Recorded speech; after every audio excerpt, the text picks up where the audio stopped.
Now dim the lights and listen for a moment to the sound of hooves on stone. Imagine yourself alone on a narrow mountain road in the Carpathians, sometime in the middle of the 15th century, when these lands were still a frontier between princes and empires. Night has settled fully, not with the soft glow of towns and carriages, but with a darkness so complete it feels almost like a second skin pulled over your eyes.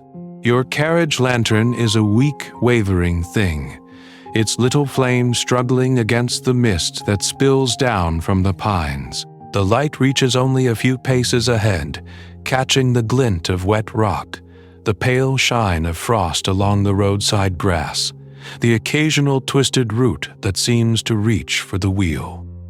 Mist curls around the wheels and the horse's legs in slow, ghostly ribbons, and the air smells of wet pine, old smoke, and something metallic and cold that you decide not to name.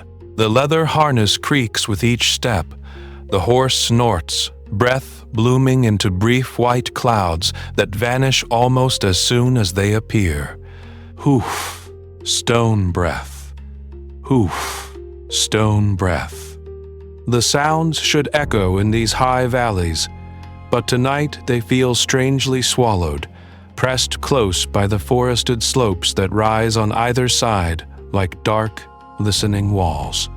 Somewhere far off, you hear the faint toll of a church bell, thin and uncertain, as if even the bell ringer is not entirely sure it is wise to disturb this hour. Tonight we travel toward a real fortress, not the postcard towers you may know from later stories. Ahead, on a steep rocky spur of Wallachian earth, a fortress clings to the hill like a dark hand. Its walls are jagged and irregular, more scar than ornament, patched and rebuilt after raids and sieges that have already faded into local memory. A broken line of towers bites at the sky, their teeth outlined by a few scattered torches that burn low and smoky in the wind. Your lantern swings as the carriage jolts over loose gravel. The wheels crunch, slow and steady. The horse tosses its head, leather straps giving a tired groan. With each breath and creak, you draw closer to the gate and to the presence that waits behind it. High above the road, among the hunched shoulders of stone and timber, a single narrow window glows. One candle only, set back in the deep throat of the wall, yet it feels as if that small flame is watching the road, measuring every traveler who dares approach. You cannot see the man inside, not yet. But the fortress you approach belongs to a prince whose name will one day coil through centuries of rumor and fear. Names matter, especially here, where Ottoman scouts, Hungarian envoys, and Saxon merchants all whispered different versions of the same dark tales. Tonight's story will not rush to the screams and the blood. It will linger in the quiet between them, in this slow approach, where you are still, perhaps safe enough at least, to listen. And so you keep walking, the road narrowing until it is no longer a road at all, just packed earth pressed hard by hooves and boots and the wheels of wagons that never returned the way they came. Imagine yourself lifting your eyes from that rutted track to the thing that has been growing step by step at the edge of your vision. The castle itself, dark against a sky that has forgotten the sun. The outer walls rise first, rough stone bitten by centuries of wind. Then the gate tower, shouldering up like a watchful giant. Torchlight spits and gutters in iron brackets, painting restless bands of orange and black across the masonry. The gate is not some romantic archway. It is a pair of heavy wooden doors, swollen and scarred, banded with iron and bristling with studs that catch the firelight like dull, watchful eyes. When the wind shifts, you smell pitch, old smoke, and the sour tang of sweat and horses trapped too long within. Now dim the lights in your own room for a moment and listen inward. Ahead of you comes the low clink of mail, the muted thump of a spear butt on stone, the small, impatient cough of a man who has stood too many cold watches. Vlad's Wallachian strongholds were not open houses. By night they were locked worlds. Gates were double-barred, towers manned, and every approach narrowed so that a handful of loyal men could hold back a small army. At such gates, passwords mattered as much as swords. A stranger in the dark would be halted by a voice that did not bother to sound polite. A phrase would be demanded, sometimes changed nightly, sometimes whispered only to those the prince wished to see. Give the wrong words, hesitate too long, and the next sound might be the hiss of a blade leaving its scabbard. These guards had watched Ottoman scouts prowl the borders, had seen Hungarian envoys arrive smiling and leave in chains. Their questions were simple. Their scrutiny was not. As you stand before this door, feeling the weight of their gaze, something in the world behind you loosens. Your village, your distant fields, the river that marks your homeland's edge, these begin to feel like places in a story someone else once told. Names matter, but here your own name is suddenly thin, a scrap of sound that carries less weight than the will of the prince who rules behind those walls. Tonight we travel with the many who passed this threshold. Boyars called to account, Saxon merchants hoping their ledgers would please, monks bearing letters sealed in wax and fear. Among them, there was one minor visitor, an envoy perhaps, or a quiet trader of salt and news, who came on a night when no great battle raged, when no forest of the impaled was freshly raised outside the walls. He should have vanished from history. His presence survives only as a faint line in a chronicle, a half-smudged note in a merchant's book, a rumor in a village that no longer exists on any map. Yet if we lean close, that line becomes a doorway. Step through this gate with him, and you become the one witness who remembers what happened inside on that quiet night. A night so still that the smallest sound, a cup set down too hard, a word spoken out of turn, might decide whether he would ever see those heavy doors open again. Beyond that gate, the stone walls close in again. But before we follow our forgotten visitor inside, you need to understand the world pressing against those walls from every side. Imagine yourself rising up, as if you were smoke from the castle chimneys, drifting higher and higher until the courtyard shrinks to a pale square of torchlight. Around it spreads a vast, dark tapestry. The Balkans and the Carpathian Mountains, a borderland where empires meet and do not quite agree, where one ends and the next begins. Forests like black seas, rivers winding like silver blades, villages clinging to valleys that armies have marched through for centuries. Here, Hungary presses from the west, the Ottoman Sultan from the south and east, and in between lies Wallachia, thin and stubborn, a principality and a buffer, a prize and a shield. Names matter in such lands. Dracula is not yet a vampire, not yet a cape on a London stage. It is the name of a living prince whose father swore oaths in the Order of the Dragon, and whose son will learn that survival depends on how much fear his name can carry ahead of him. In this landscape, history, legend, and fear do not sit in separate shelves. They bleed into one another.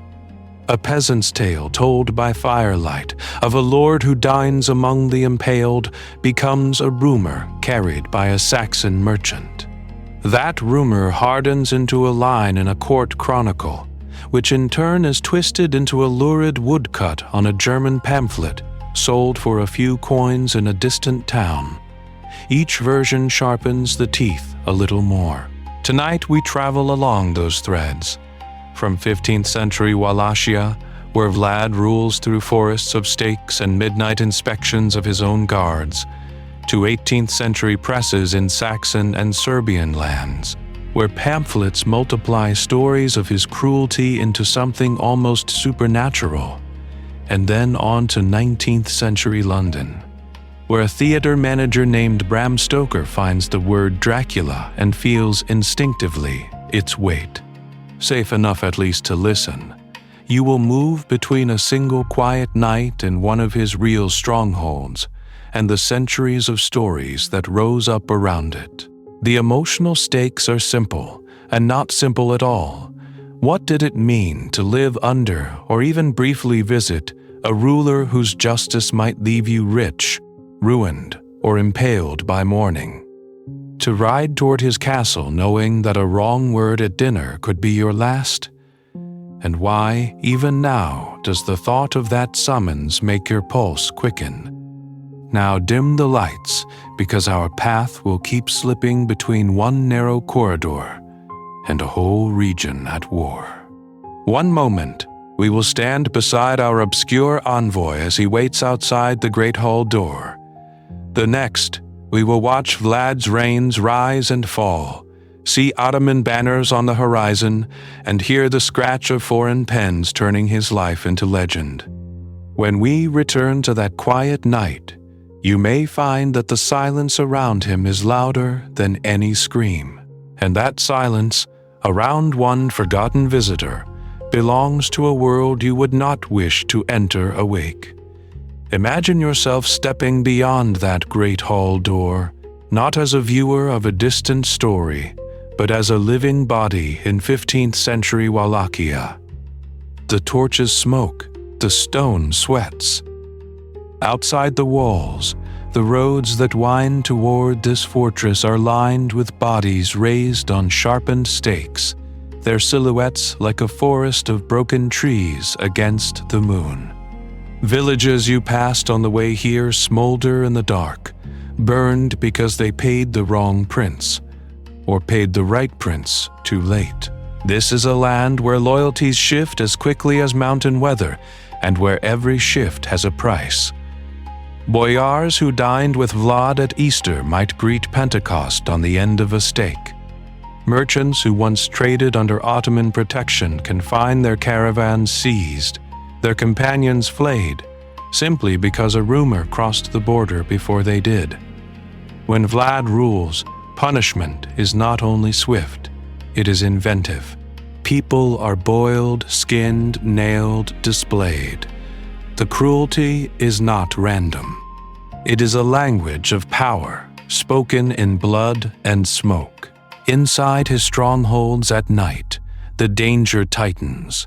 A wrong word at table, an unwise glance at the prince's expression, a hesitation when giving the password at the gate, each can be read as treason. A tax delivered a day late, a letter from Buddha or from an Ottoman pasha found in your baggage, a careless boast in the stables that someone overhears. Any of these might mean you do not see another dawn. Vlad is not merely suspicious. He has been betrayed, exiled, and nearly killed more than once. He has learned to listen for disloyalty in the smallest sounds. Now, dim the lights in your own room for a moment and notice the contrast. You are not climbing a mountain path under the eyes of grim horsemen. You are in a bed, or on a couch, or swaying gently on a late train. Your greatest risk tonight may be a cold draft from the window, not a cold blade at your throat. Ottoman banners will not appear on your horizon. No Wallachian voivode is waiting for you to mispronounce his title. Yet, to follow our obscure envoy through this castle, we do have to walk closer to the edge than usual. Some of what our sources whisper is dark. Impalements, mutilations, rooms that smell of old blood rather than fresh rushes. We will move through these things calmly, step by step, not to shock you, not to linger on suffering for its own sake, but to understand how a man of flesh and bone became a monster in the eyes of centuries. You are safe enough at least to listen.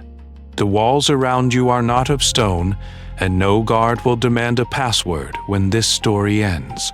In truth, you and I would almost certainly not survive a real night at Castle Dracula.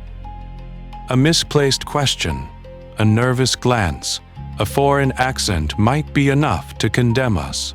But tonight we travel only in imagination, through corridors built of ink and memory, and that is the one kind of journey Vlad cannot punish. So take a breath, keep your distance from the stakes on the roadside, and follow our forgotten visitor as he steps fully into the shadow of the prince. He steps into the shadow of the prince, and you do not have to, not really. You are somewhere else entirely. Imagine yourself where you actually are. Your head resting in the soft cradle of your pillow, the familiar weight of your blanket settling over your shoulders, the gentle pressure of headphones or earbuds cupping your ears. Perhaps there is the low, steady hum of a fan, or the faint rush of distant traffic like an urban sea rolling in and out beyond your window. This is your castle tonight. 4 walls, quiet air, and a voice telling you a story. Now, dim the lights, if they are not already dimmed by the lateness of the hour, and feel the difference between here and there. Out in those 15th century lands, the air around Castle Dracula would have smelled of wood smoke, horses, unwashed wool, and something coppery on certain nights. Here there is laundry detergent, the trace of your shampoo, maybe the cool neutrality of conditioned air. History can only reach you as sound. It cannot touch your skin. Tonight we travel, but only in the safest way a person can travel, by listening. What waits ahead may be grim, impaled bodies, whispered plots, a prince who rules by fear and spectacle, but for you it is distant, like torchlight seen from far across a valley. You will never have to feel the heat of those fires, or hear the wet crack of wood and bone, or smell the blood that Saxon pamphlets once described so eagerly. You are safe enough at least to listen. So, as our forgotten visitor approaches the real stronghold of Vlad III Dracula, you will walk beside him in a way he could never have imagined. You will pass through the guarded gate, hear the challenge of the night watch, notice the password murmured and the clank of chains, yet no guard will raise a spear in your direction. In these corridors of ink and memory, you are an invisible companion, a shadow with no weight. No one in that century can see you. Not the boyar whose eyes linger too long on the prince's chair. Not the Ottoman envoy calculating distances and troop numbers. Not the scribe scratching down names that, as we know, will not all survive the night.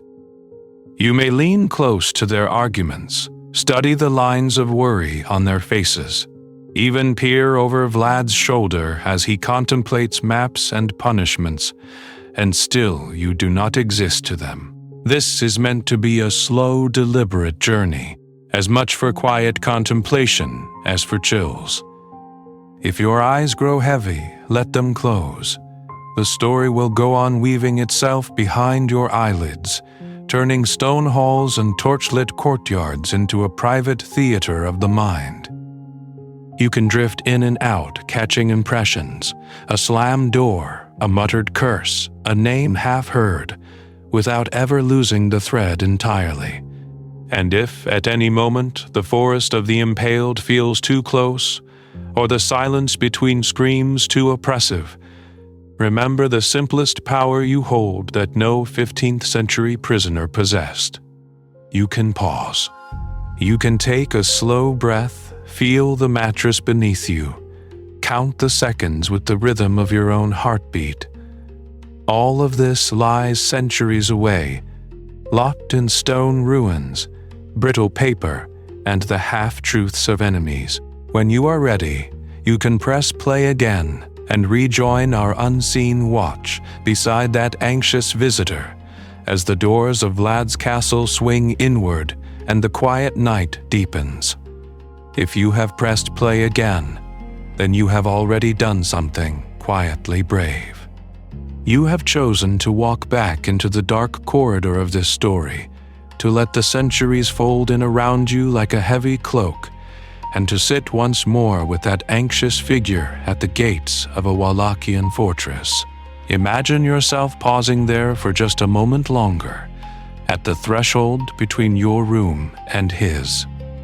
The device in your hand, the mattress beneath you, the distant hum of your own world, and far beyond it, the stone walls, the watchfires, the guarded gates of a prince who lived and died between Hungary and the Ottoman Empire. If you find a strange comfort in moving between these lands, between your night and his, you are very welcome to stay. Tonight we travel through histories that are not always gentle. Forests of the impaled, panicked envoys, propaganda printed in harsh black ink.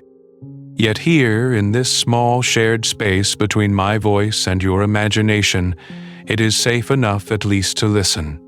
If you would like to return on another night to other castles and other forgotten visitors, you might think of leaving a little sign behind. On this channel, that sign is simple. A like, a subscription, a small gesture that works like a candle in a high window. You set it there once, and on some later evening when the day has worn you thin and you feel that old pull toward the long shadow of history, you can find your way back by that same steady light. Names matter, and so do these tiny signals you leave for yourself. And because this is not just a story told into the void, I would like to know where exactly you are keeping watch from. If you feel like stepping a little closer to the fire, tell me in the comments where you are listening from and what time it is there. A city apartment with traffic murmuring below. A quiet rural house with only the wind in the trees. A night shift break room with fluorescent lights and a lukewarm cup of coffee. I love imagining these stories drifting across continents and time zones, threading through headphones and speakers, turning all of you into a scattered constellation of listening lights. Some of you will be near midnight, some just past dawn, some caught in that blue hour when shadows lengthen and every sound seems a little louder than it should be. Together you surround this tale from every side as if the world itself were ringed with watchers. Now, dim the lights once more. We have lingered long enough outside the walls. The candles in the great hall are already burning low. The guards have exchanged their passwords, and our forgotten visitor is being led, step by echoing step, into the heart of the castle where Vlad Dracula waits. So before we follow those echoing steps, let's make sure you're ready to walk beside them. Now, dim the lights if you can, or at least soften the glow around you. Lower the brightness of your screen until it feels less like a spotlight and more like a distant candle on a stone sill. If there is a fan nearby, or a small machine whispering white noise, let it run. Let it blur the modern world into a gentle, steady hush, like wind moving along the outer walls of a fortress.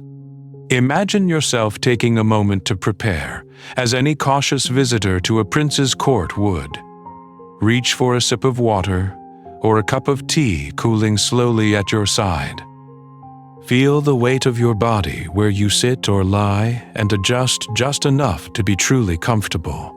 Shoulders loosening, jaw unclenching, hands resting. Then draw one long breath in and let it out, as if you were exhaling the last traces of your own busy day at the castle gate. Tonight we travel together, you and I, and this forgotten visitor whose name flickers in the margins of history.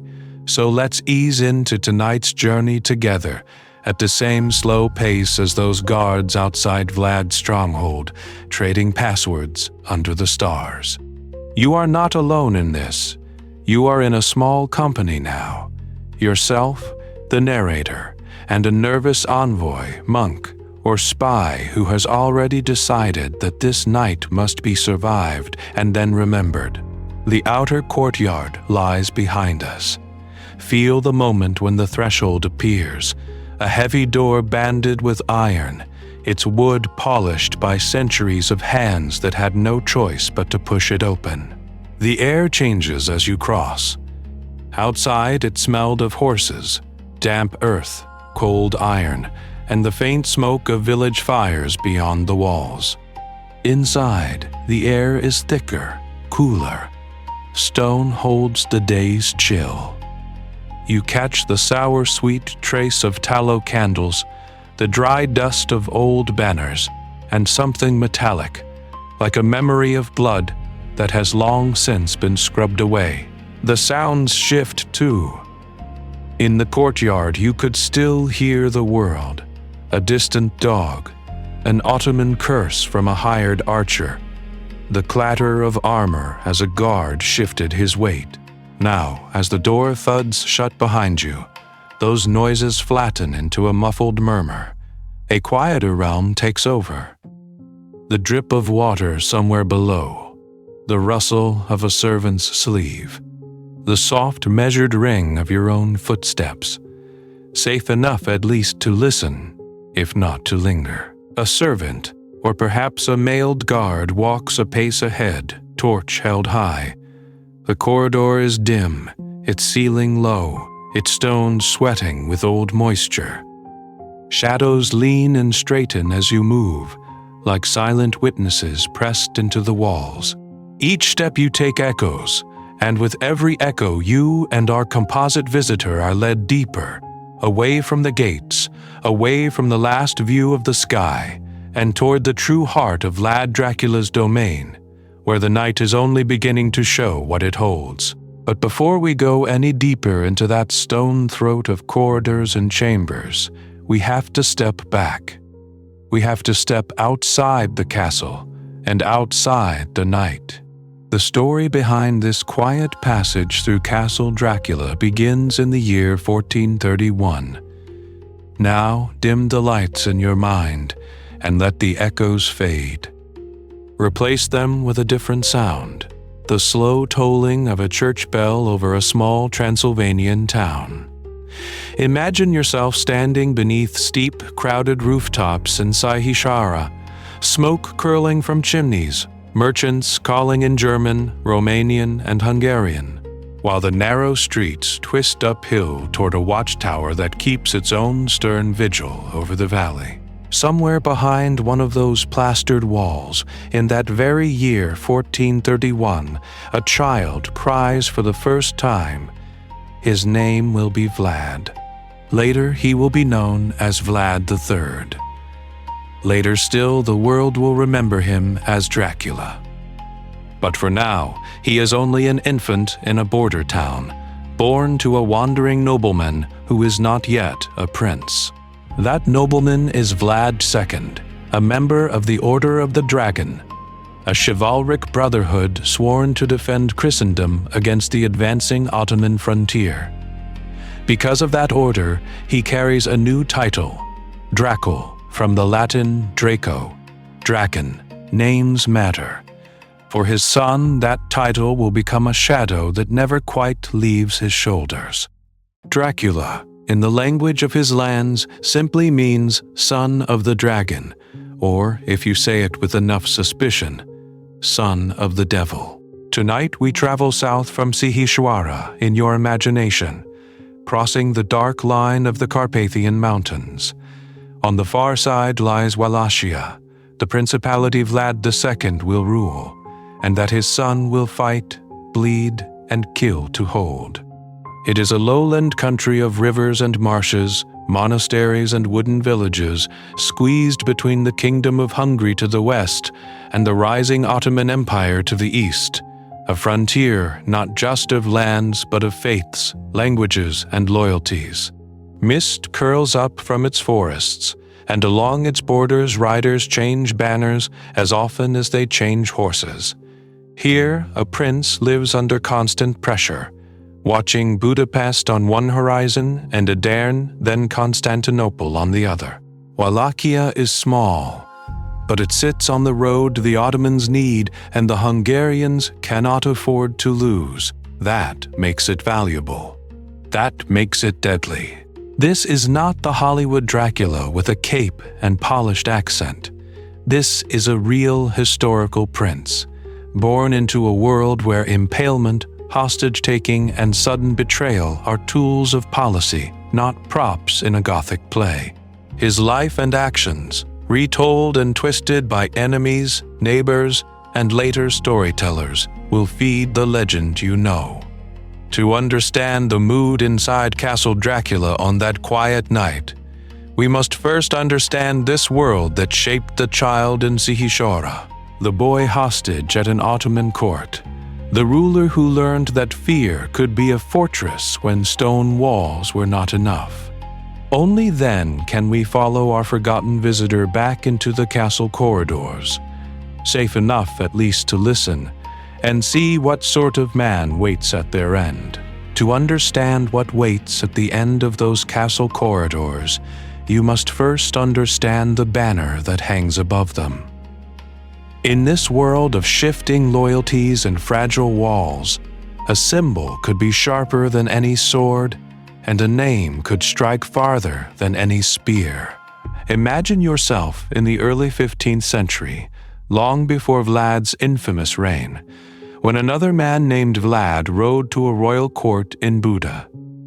There, Sigismund of Luxembourg, King of Hungary and later Holy Roman Emperor, gathered chosen princes and lords into a new brotherhood, the Order of the Dragon. Its purpose was simple to say and deadly to live. Members swore to defend Christendom, to stand against the advancing Ottoman power, to fight the infidel on the frontiers where crusade was not a sermon but a season. Vlad II, ruler of Wallachia, accepted. For a prince of a small threatened land, the order was more than piety. It was survival. He gained allies, prestige, a place, at least on parchment, among the defenders of the faith. From that oath and that dragon-shaped emblem came his new epithet, Dracul. In medieval Romanian, drawn from the Latin Draco, it meant the dragon, a title of honor, of chivalric ferocity, of coiled watchful strength. Now dim the lights for a moment and listen to how words shift in the dark. Over time, in the villages and markets of these lands, Drake and Dracul began to carry a second, heavier meaning. Not only dragon, but devil. Not only the noble beast of banners and seals, but the whisper of something infernal lurking just beyond the church door. A single word, two faces.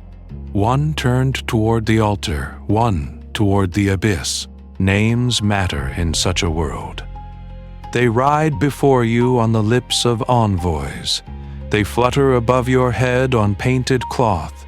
They are scratched into wax seals that travel across mountains long after your bones are dust. A prince might lose a battle and recover, but a stained name could haunt his descendants for centuries. When enemies cursed Vlad II, Dracul could become less a dragon of Christ and more a devil in human armor. And then comes the son. Vlad III, born under that coiled emblem, inherits not only a contested throne between Hungary and the Ottoman Empire, but the charged echo of his father's title. In the language of his time, he is Dracula, the son of Dracul, the son of the dragon, or, if you prefer the darker shade, the son of the devil. Long before any pale aristocrat rose from a coffin in fiction, this boy carried the name that would one day chill theater crowds and movie audiences. Here is the pattern interrupt. In his own lifetime, Dracula meant no vampire at all. It meant lineage, oath, and expectation. It meant that when a forgotten visitor approached his castle gate, they already walked toward someone whose very name promised both holy war and hellish rumor. Tonight we travel deeper into that promise to see how the man tried to live up to, and sometimes outrun, the shadow of his dragon name. Tonight we travel not only deeper into Vlad's castle, but out across the dark horizon that surrounded it. Imagine yourself stepping from the courtyard wall and letting your gaze run beyond the forests, beyond the rivers, into a map drawn not on parchment, but in fear, ambition, and faith. To the south and east, the Ottoman Empire swells like a storm front. Cities fall, one by one. Fortresses that once flew Christian banners now answer to a sultan in distant Edirne, and then Constantinople, a ruler whose armies move with drums, horse hooves, and the rustle of silk standards.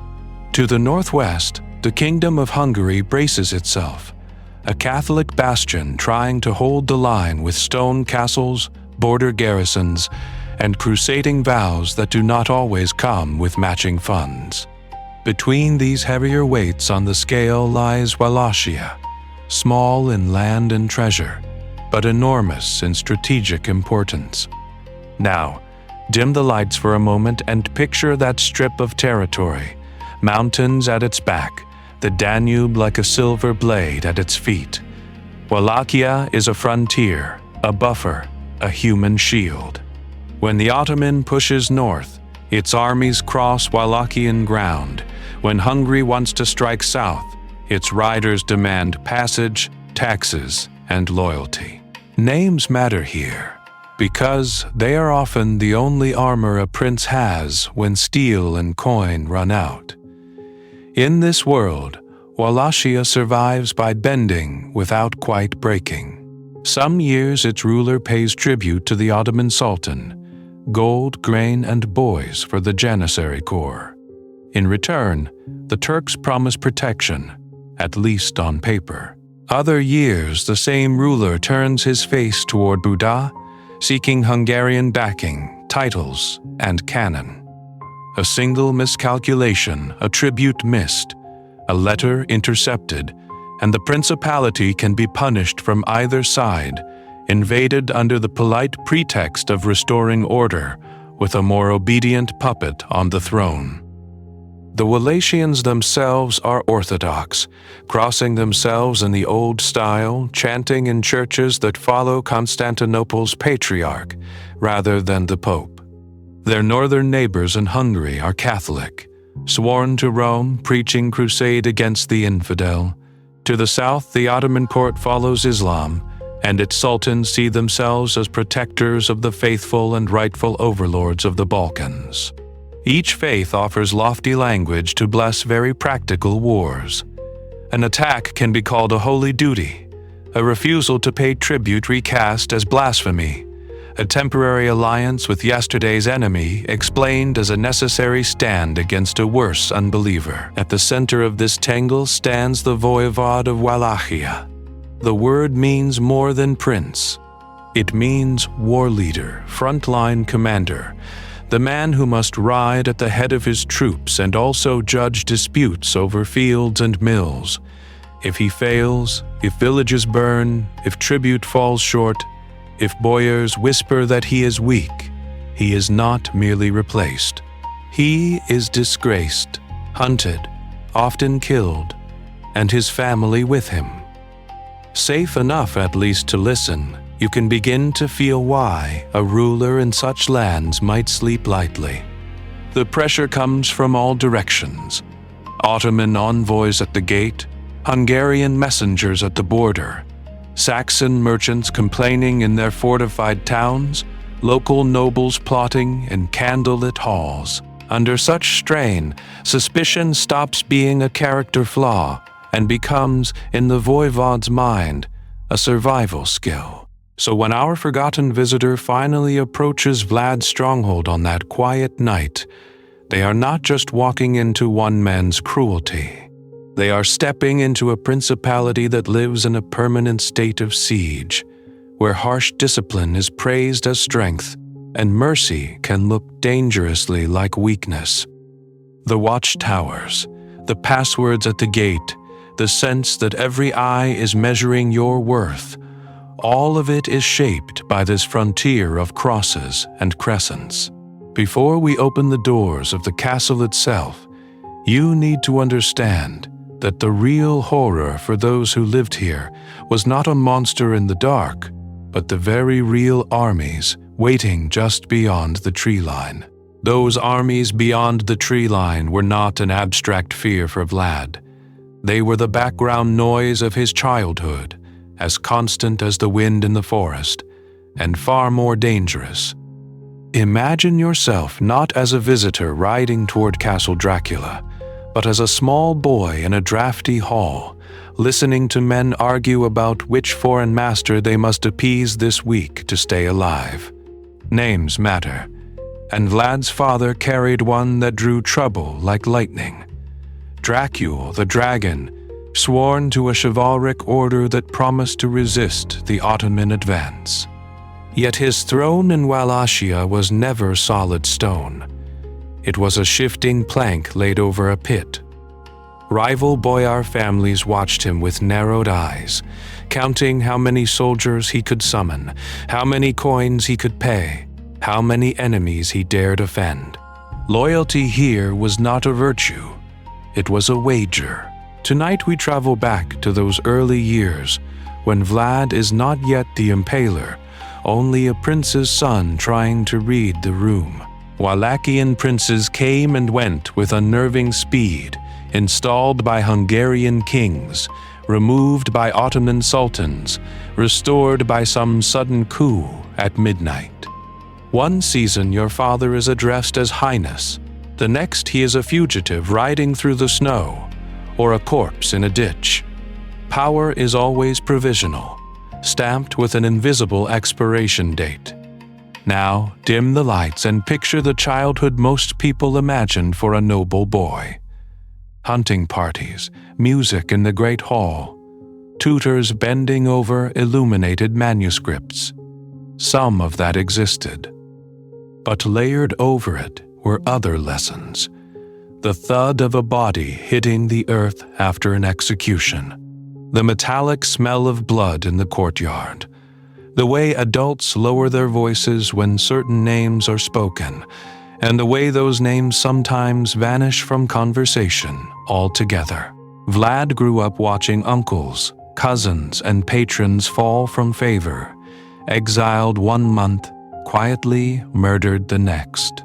He saw boyars kneel in feigned devotion at his father's table, then heard, from behind a tapestry, the same men whispering with an envoy about replacing him. When you learn before adolescence that every smile might hide a knife, trust becomes a luxury you cannot afford.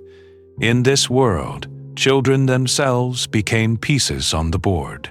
Rulers sent sons as guests to foreign courts, pledges of obedience wrapped in silk and ceremony. Hostages, though no one at the time liked to use that word in front of the nursery. A Wallachian prince who displeased the Ottomans might find his child suddenly very breakable. So Vlad and his younger brother Radu were offered to the Ottoman court, presented as living guarantees that their father would behave. Safe enough at least to listen, the chroniclers say. But safety in such a place was measured in moods and tempers, not in walls. There, in a foreign palace of marble and calligraphy, under the gaze of the very empire pressing against his homeland, Vlad studied language, strategy, and the art of punishment. He learned what terrified men and what kept them obedient. Was this the moment the boy began to imagine forests of the impaled, not as madness, but as method? The answer waits in that Ottoman court, where the dragon's son watched and remembered, and where something inside him quietly hardened into iron. Imagine yourself far from the misted forests of Wallachia, carried east across mountains and plains, until stone and pine give way to domes and minarets rising from the horizon like a second, man-made sunrise. Tonight we travel not to a castle, but to a court, the glittering, dangerous heart of the Ottoman world, where a dragon's sons walk on silk floors that can, at a word, become a scaffold. Around 1442, Vlad and his younger brother Radu are taken there, to Sultan Murad II. Officially, they are guests. In truth, they are collateral. Their father, Vlad II Dracula, has bent the knee to the Ottoman power pressing against his lands, and the price of that fragile loyalty is his children's lives. Names matter, but in this place, even a prince's name can be reduced to a line in a ledger of hostages. Now, dim the lights and listen for what the boys would have heard. The call to prayer unfurls over the city 5 times a day, a human voice braided with echo drifting over tiled roofs and marble courtyards.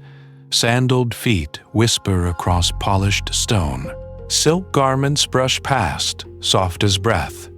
Incense curls and thin blue ribbons from brass burners, mixing with the smell of horse sweat from the stables and the metal tang of oiled weapons. Beauty everywhere, and beneath it an unspoken rule. One will, one master. Hostages at the Ottoman court lived in a strange, suspended world. They were honored, educated, trained alongside Ottoman princes in languages, strategy, riding, the geometry of fortifications. Tutors drilled them in the proper way to address the Sultan, in the stories of past campaigns, in the careful art of appearing loyal.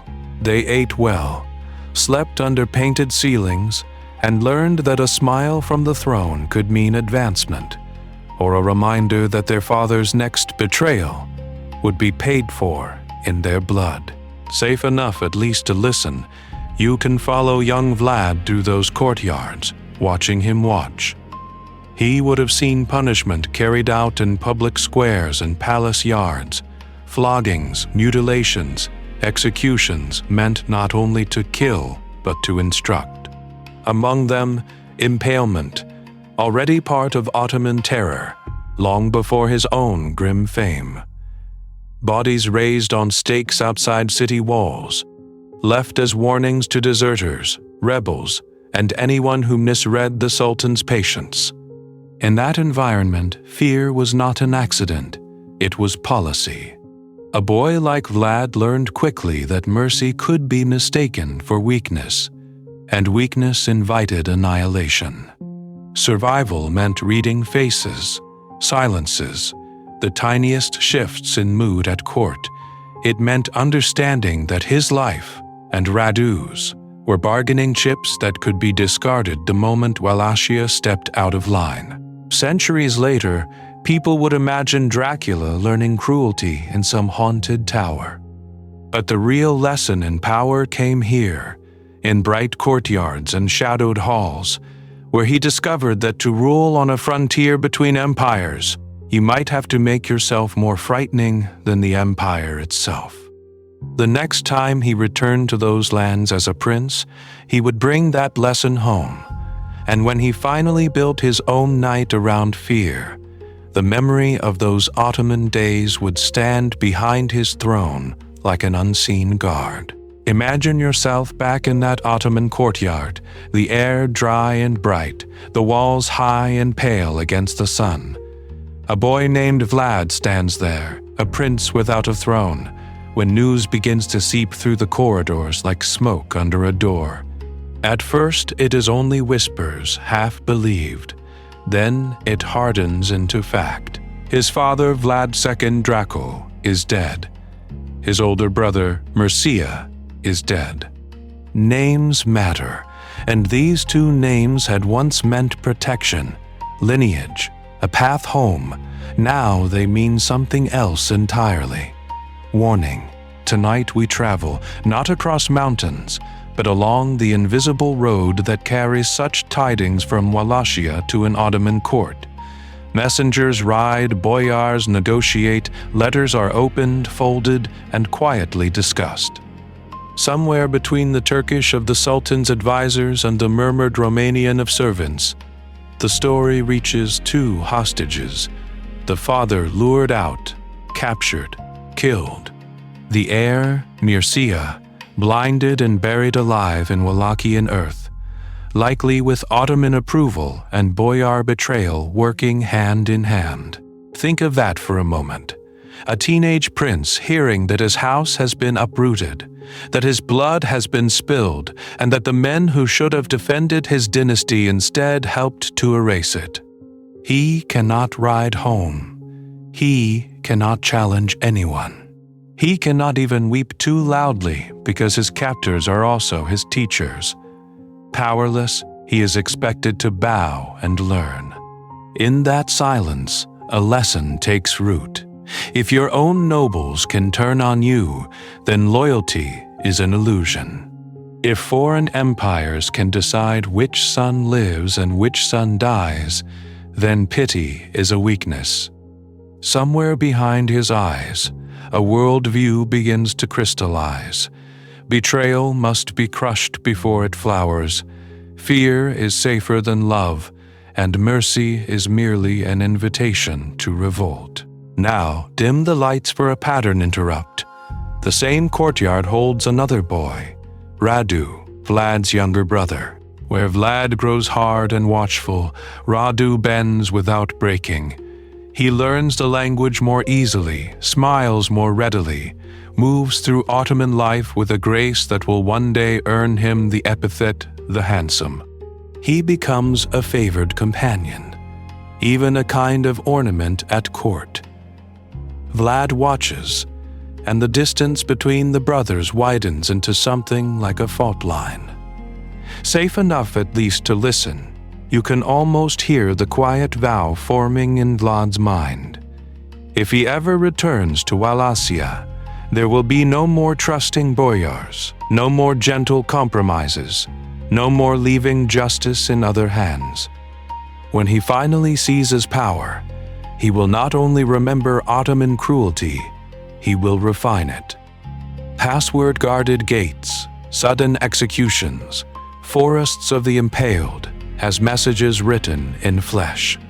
And on that later quiet night in his own stone stronghold, every candle-lit corridor and watchful guard will be shaped by these early lessons in fear. The forgotten visitor who steps into his castle will not just meet a prince. He will walk into a life built around never again being that powerless boy in foreign hands. But before we follow that forgotten visitor down the corridor, we should pause with the boy who built those corridors in his mind long before he had stone walls to command. Imagine yourself on a dirt road in Wallachia, years before the great impalements, when Vlad is not yet a legend, only a young prince riding between villages. Hooves thud in the mud, crows rise from the fields, and beside you passes a narrow-faced rider with a straight back and a gaze that does not flinch. He is not yet 30, yet when his eyes pass over you, you feel as if an old man, or something older than any man, has taken your measure. Villagers would step aside, half bowing, half staring. Boyars at the roadside would murmur polite greetings, and then, when the riders were safely out of earshot, lean close over their saddles to whisper. They said the son of Dracula had returned from Ottoman lands with a look that never softened, that his eyes were too old for his age, that he watched everything. A peasant woman might cross herself as he passed. A soldier might straighten his shoulders as if afraid the prince could see his private doubts. Names matter. In these borderlands, a name was a small piece of armor and a small curse. His father had been Vlad Dracula, the dragon, marked by the order of the dragon that vowed to stand against the Ottomans. The boy inherited not only the principality, but its echo, Dracula, son of the dragon. In the murmuring of markets and churchyards, the word tilted easily into another meaning, son of the devil. Not everyone understood the Latin, but everyone understood the shiver. Tonight we travel through those early years when his punishments were still mostly ordinary. Fines, floggings, a hanging here and there, and yet people already walked carefully around his anger. Fie. They had heard that in Transylvania he had stared down Saxon merchants until they stammered, that in Wallachian courts he listened in silence so long that guilty men confessed simply to end the waiting. You did not need forests of the impaled when a single cold glance could make a room fall quiet. Only later would another name cling to him like dried blood. Vlad Tepes, Vlad the Impaler. That title would not be spoken in these early villages because his chosen method of punishment had not yet become his signature. It would grow out of war and treason and carefully staged terror until foreign pamphlets carved it into the memory of Europe. But the soil for that legend was being prepared now in every uneasy story traded over wine and firelight. Safe enough at least to listen, you might have heard this. Test his anger and you vanish, mock his name and your house burns. Exaggeration perhaps, but useful exaggeration for a prince who ruled between hungry empires. Centuries later, in another city under another kind of fog, a writer in London would hunt through a dusty history book for a suitably ominous name for a vampire count. He would turn pages of Balkan history, pause on a harsh little word, and feel the same shiver the peasants once felt. Dracula. The boy with the dragon's name would rise again, this time with fangs, and somewhere behind that printed name, the young rider with the measuring gaze would still be watching. Names matter, but sometimes the wrong name clings tighter than the right one. When you hear Castle Dracula, your mind almost certainly climbs, like a postcard, toward one place. Bran. Imagine yourself on that hill in Transylvania. Bran Castle rises in pale stone and red tile, perched above a narrow valley, its towers jagged against the sky like broken teeth. It looks perfect, too perfect. For tourists and filmmakers, it has become the castle, the place where the vampire prince must surely pace at midnight. Yet in Vlad's own story, Bran is more shadow than substance. He may have passed nearby. He may have used the passage guards, but there is no firm evidence that he ever ruled from those rooms so eagerly labeled Dracula's. Tonight we travel away from the souvenir stalls and floodlights and back into the harsher lands where the real Vlad tightened his grip on power. If you want to stand where he truly stood, you must follow the Arges River into the mountains and then look up. There, on a thin backbone of rock above a gorge clings Poenari. Not the wide, bustling fortress of a fairy tale, but a hard, narrow eyrie. To reach it, you climb hundreds of steps, each one a small test of will, until the forest drops away and the wind takes its place. Mist curls up from the river like smoke from a drowned fire. On either side, the slopes fall steep and unforgiving, and the ruined walls command a view that sweeps the valley for miles. Here a prince could watch the road, the river, and any Ottoman column daring to enter his lands. Here, too, the silence feels thin, as if a single shout could tear it.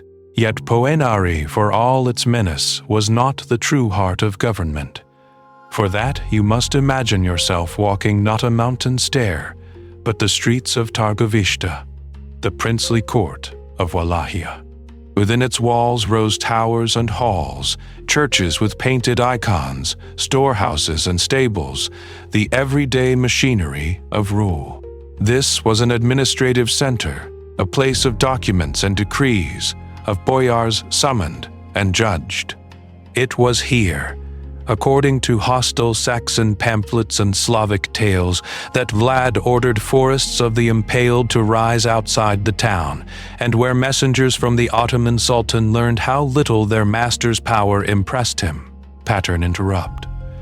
For all the blood in those stories, most nights in Targoviste were quiet.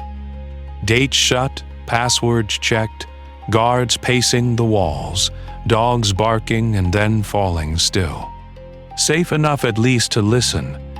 Our reconstructed quiet night will not belong to Bran's comfortable legend, but to this harsher pair. The isolation and knife-edge cliffs of Poenari, fused with the corridors, courtyards, and tense protocol of Targovist. Now dim the lights, because in that composite castle, a forgotten visitor is just arriving, and he does not yet know how closely the dragon's son is watching him. He has arrived, but we do not yet know his name.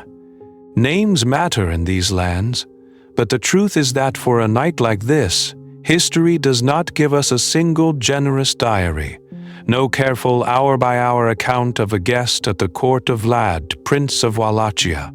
Instead, it offers fragments. A Saxon merchant from Brasov grumbling in a letter about extortion and fear. A Hungarian envoy's report hinting at impaled bodies by the road. A monk's brief chronicle line about a harsh audience.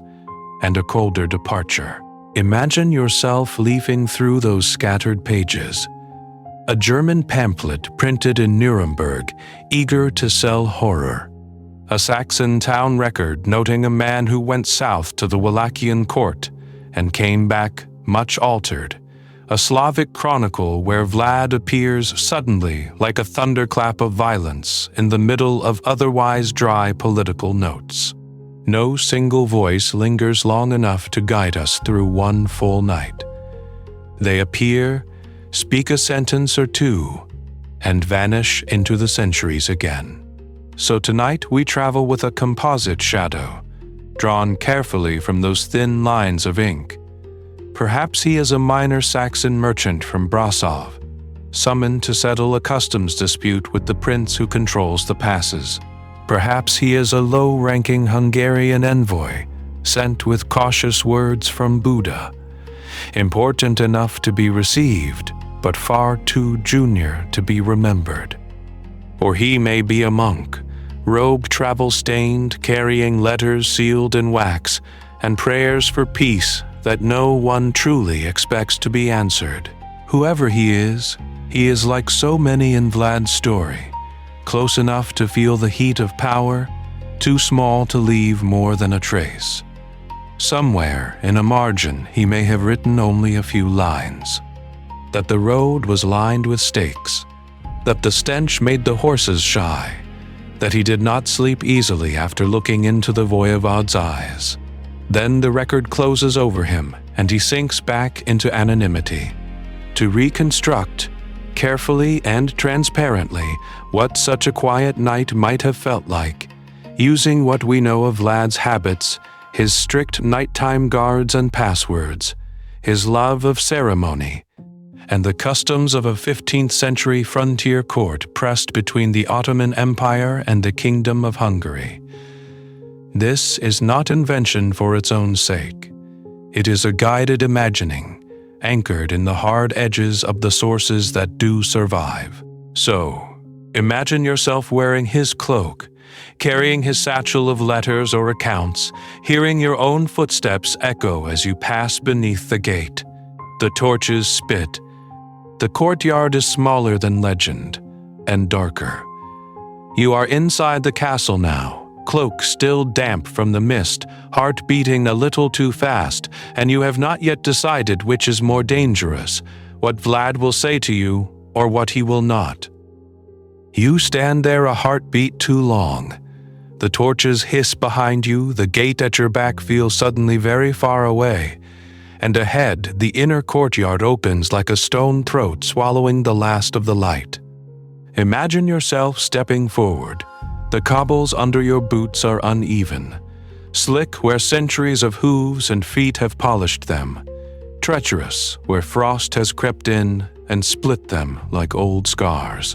To your left, the dark mouth of the stables breathes out the sour warmth of horses and hay. A single animal stamps, iron shoe ringing on wood, as if impatient with your hesitation. In the center, a squat stone well squats like a watchful eye, its rope worn smooth by hands long gone. And along the far wall, half lost against the deepening sky, you notice them. A row of tall black stakes, their points pricking the dusk. At first they seem like bare trees. Then you realize they are too straight, too deliberate. Tonight we travel not only through this courtyard, but through the way it was described by those who feared it most. Saxon pamphlets printed in German towns, Slavic chronicles copied by weary monks, all linger on this same image. The stakes. Vlad, the Wallachian prince, whom they would brand the Impaler, used this one method of death as both sentence and sentence-ending punctuation, a brutal full stop placed where all could see.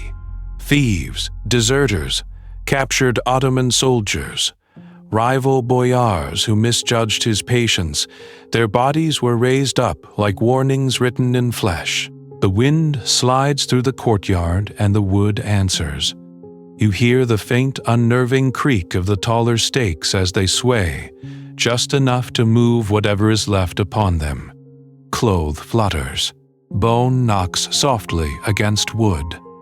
Above, ravens shift and complain, black shapes hunched along the crossbars, their wings giving a slow, irritated rustle every time the gusts rise.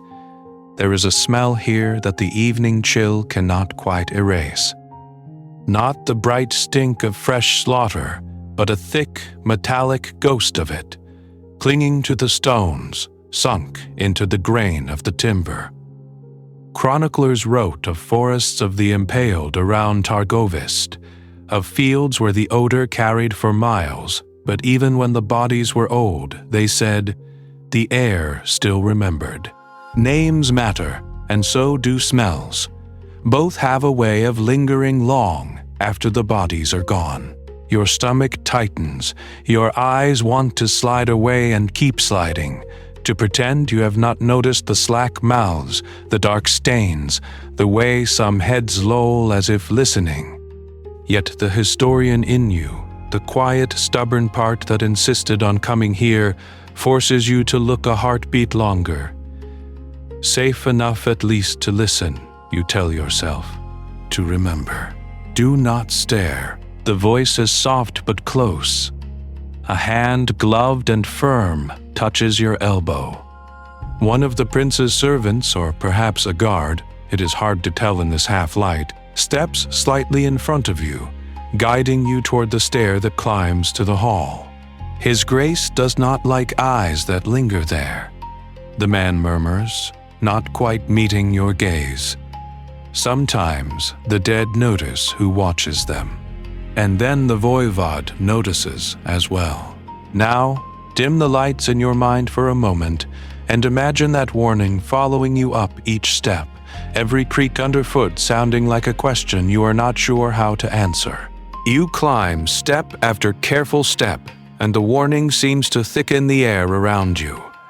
Each stair, each flicker of torchlight on stone reminds you that in this castle, even silence is part of the punishment. Imagine yourself pausing on that stair as the years peel back.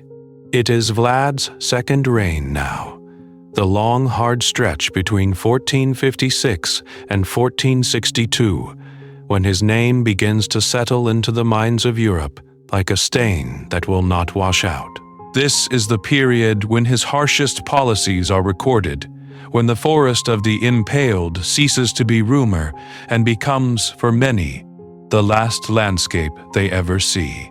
Down in the towns and villages of Wallachia, the prince turns his gaze inward. Rebellious boyars who once made and unmade rulers at will find themselves invited to feasts, only to be seized, chained, and marched to forced labor or raised up on stakes.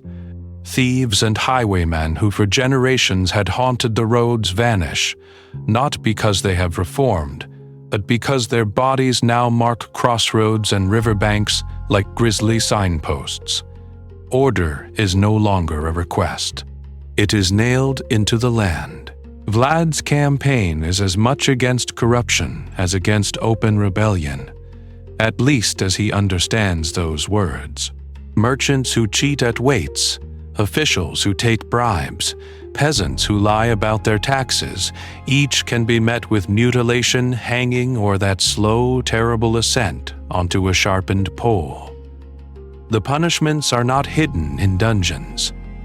They are displayed in fields, along walls, outside city gates, where the living must walk past them every day. Some Romanian chronicles, written closer to his own lands and loyalties, tell a different story than the one you may expect. They speak of a harsh but just ruler, a man who made the roads safe so that a golden cup could be left at a fountain and no one would dare steal it. In these pages, the terror has a purpose: to break the old, treacherous boyar power and bind Wallachia under one iron will, however bloody the grip. But names matter, and beyond the Carpathian passes, other pens are at work. Saxon and Hungarian writers, many with merchants to avenge and politics to serve, paint Vlad as a monster almost beyond human shape. Their pamphlets and tales linger over scenes of cruelty, of dining among impaled bodies, of boiling, blinding, and burning, each detail more lurid than the last. Some stories are grounded in real brutality. Others swell with exaggeration, crafted to turn a troublesome frontier prince into a cautionary nightmare. Tonight we travel between those versions of him, and your forgotten visitor walks that line as well. For someone spending a night in his castle, these policies are not abstract debates in distant courts. They are the stakes glimpsed from a window, the nervous glance of a servant who speaks too softly, the way laughter dies quickly in the hall. The forest of impaled outside is only the visible edge of a rule that reaches into every whispered word. And as you step toward the great doors of the hall, safe enough at least to listen, you might wonder, when the prince of such a realm finally speaks, will you hear a mad butcher? Or a cold strategist who believes fear is the only wall that can hold back Ottomans, traitors, and time itself? And as the great doors of the hall close behind you, the answer does not come in a speech, or a shout, or a clatter of armor. It comes in something else entirely: silence. Imagine yourself standing in that threshold as night finally settles over the castle like a heavy cloak. The last streaks of dusk drain from the sky above the courtyard. Torches gutter and flare along the walls, their flames licking sideways when the wind slips through arrow slits and broken tiles. The air is knife-cold, so clear that every sound seems sharpened. A distant dog barking in the village below, the creak of a cart wheel far down the road, the slow, hollow knock of the wind pressing against wooden shutters. When there is a scream here, it travels. Stone carries it, the well shaft swallows and returns it. The open yard throws it up to the towers. Tonight, we travel into a rarer thing, a night without them. No executions in the courtyard, no moans from fresh stakes, only the memory of such sounds hanging in the stillness like smoke that refuses to disperse. You cross the inner yard, boots scraping on frozen mud where not long ago the ground would have been wet with something else. Your eyes keep slipping toward the dark patch of earth beyond the wall, where the forest of the impaled stands invisible but not forgotten. You have heard the stories on the road, in Saxon inns and Ottoman waystations, of fields bristling with bodies, of a prince who dines among the dead as if they were merely another kind of audience. Now, in the quiet, your imagination does the work his executioners are not doing tonight. You picture the stakes when they were freshly used, wood darkened and slick, steam rising faintly in the cold dawn. You imagine the careful, almost clinical impalement described in pamphlets, the way the pole was greased so the victim might live longer. You remember the wry merchant who whispered that here even silence has a price, because if no one is screaming, it only means Vlad is thinking. Names matter, and his has done half the labor already. Dracula. The name of a prince, a dragon's son, but also a rumor that walks ahead of him into every room. His true power lies not only in what he has done, but in what everyone believes he might choose to do at any moment, even when he is asleep, even when he is away on campaign. A quiet courtyard can feel more dangerous than a noisy scaffold, because anything could begin at any time. A servant appears at your elbow, soft-footed, eyes carefully lowered. You are led up a narrow stair, past doors barred from the inside, past a slit of window where the wind snakes in with a thin, flute-like whistle. At last, a small chamber, a straw mattress, a wooden stool, one candle already burning low. You are told to wait until you are summoned. The door closes. The latch drops. The castle settles around you with soft, unnerving sounds. A distant clank of chain, the murmur of guards changing watch, the quiet crack of timbers cooling in the night. Safe enough at least to listen, you tell yourself. But as the candle gutters and a draft brushes your neck like a breath, you cannot help wondering what, exactly, is moving in the darkness beyond your thin door, and whether, before morning, the silence will hold. The silence does hold, for a while. Long enough for your eyes to grow used to the dark, long enough for the small room they have given you to come into focus like a dimly developed photograph. Imagine yourself sitting on the edge of that narrow bed, boots still on, cloak still damp from the mountain air.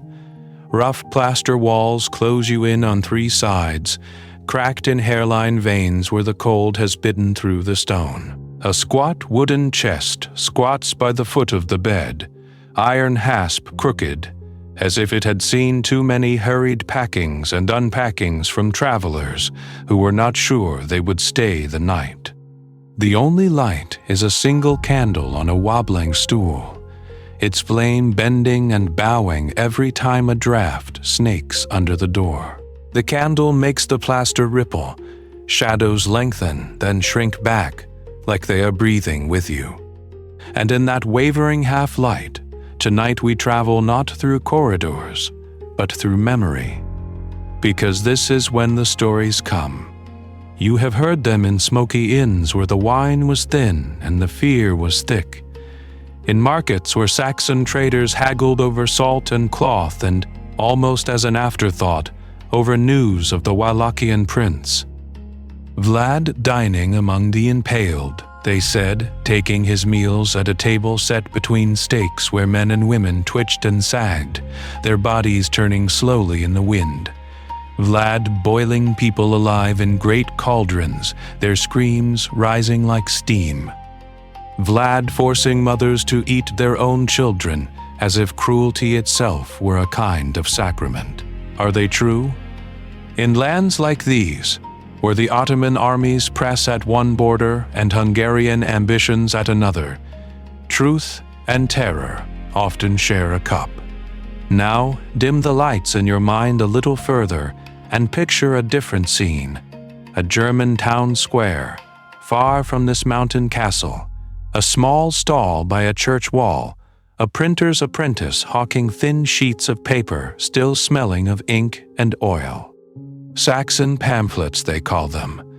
Early printed stories crudely set in black-letter type, sometimes with woodcut illustrations of a hook-nosed prince raising a goblet while forests of impaled bodies bristle around him. These were news, the sellers would insist. Accounts of a distant ruler gone mad with power. Yet they were also entertainment, a grim theater you could fold into your pocket. The more lurid the atrocity, the faster the sheets sold. The more monstrous the prince appeared, the easier it was for his Saxon and Hungarian enemies to shape opinion against him. Names matter, and on those pages Dracula hardened from a warrior's title into a curse. Back in your room, the candle gutters lower, the pool of light shrinking until even the wooden chest becomes a dark, mute shape. You listen to the faint clink of armor outside, and you cannot help wondering which parts of those stories are real and which were born from ink and fear. If even half of them are true, what does that mean for your chances of leaving this castle alive when the sun returns? The flame bows once more to an unseen draft, as if answering. The flame bows once more, and this time it does not rise alone. Somewhere beyond the chamber, muffled by stone and distance, you hear it. 3 slow knocks. Not frantic, not polite, simply inevitable. Imagine yourself sitting very still as the echoes fade. The guard outside shifts his weight, iron brushing iron, and then another sound comes, closer now. The scrape of a bolt drawn back, the dry breath of hinges. In the doorway appears a servant with a face like carved wax, neither welcoming nor hostile, only practiced. He inclines his head, the bare minimum required for a prince's guest. "You are summoned to dine," he says, as if announcing the weather. "Now dim the lights in your mind and follow him." Bare feet on cold boards, then stone under your shoes, then the corridor, long, narrow, and lit by torches that spit and hiss against the damp. Shadows lean and shrink with every step.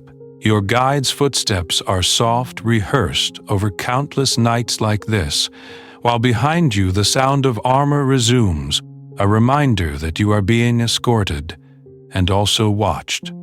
Tonight we travel not through forests or battlefields, but through a castle's arteries. The air smells of smoke, tallow, and something rich and meaty drifting from ahead. Along the walls, faded saints and long-dead princes stare down from painted panels, their eyes darkened by centuries of soot. Names matter in these lands, and you cannot help thinking of the one that waits at the corridor's end. Dracula, the dragon's son. The great hall opens suddenly, like the mouth of some stone beast. A long wooden table runs almost its entire length, scarred by knives and spilled wine, flanked by rough benches already holding a scattering of men, soldiers in quilted coats, local boyars in fur-lined caps, a priest with his hands folded too tightly. At the far end, on a raised dais, stands a single high seat, empty for the moment, turned slightly toward a narrow window that looks out over the dark valley. Out there, somewhere beyond that glass, foreign pamphleteers once imagined another table. Saxon printers and Slavic chroniclers copied the same lurid story.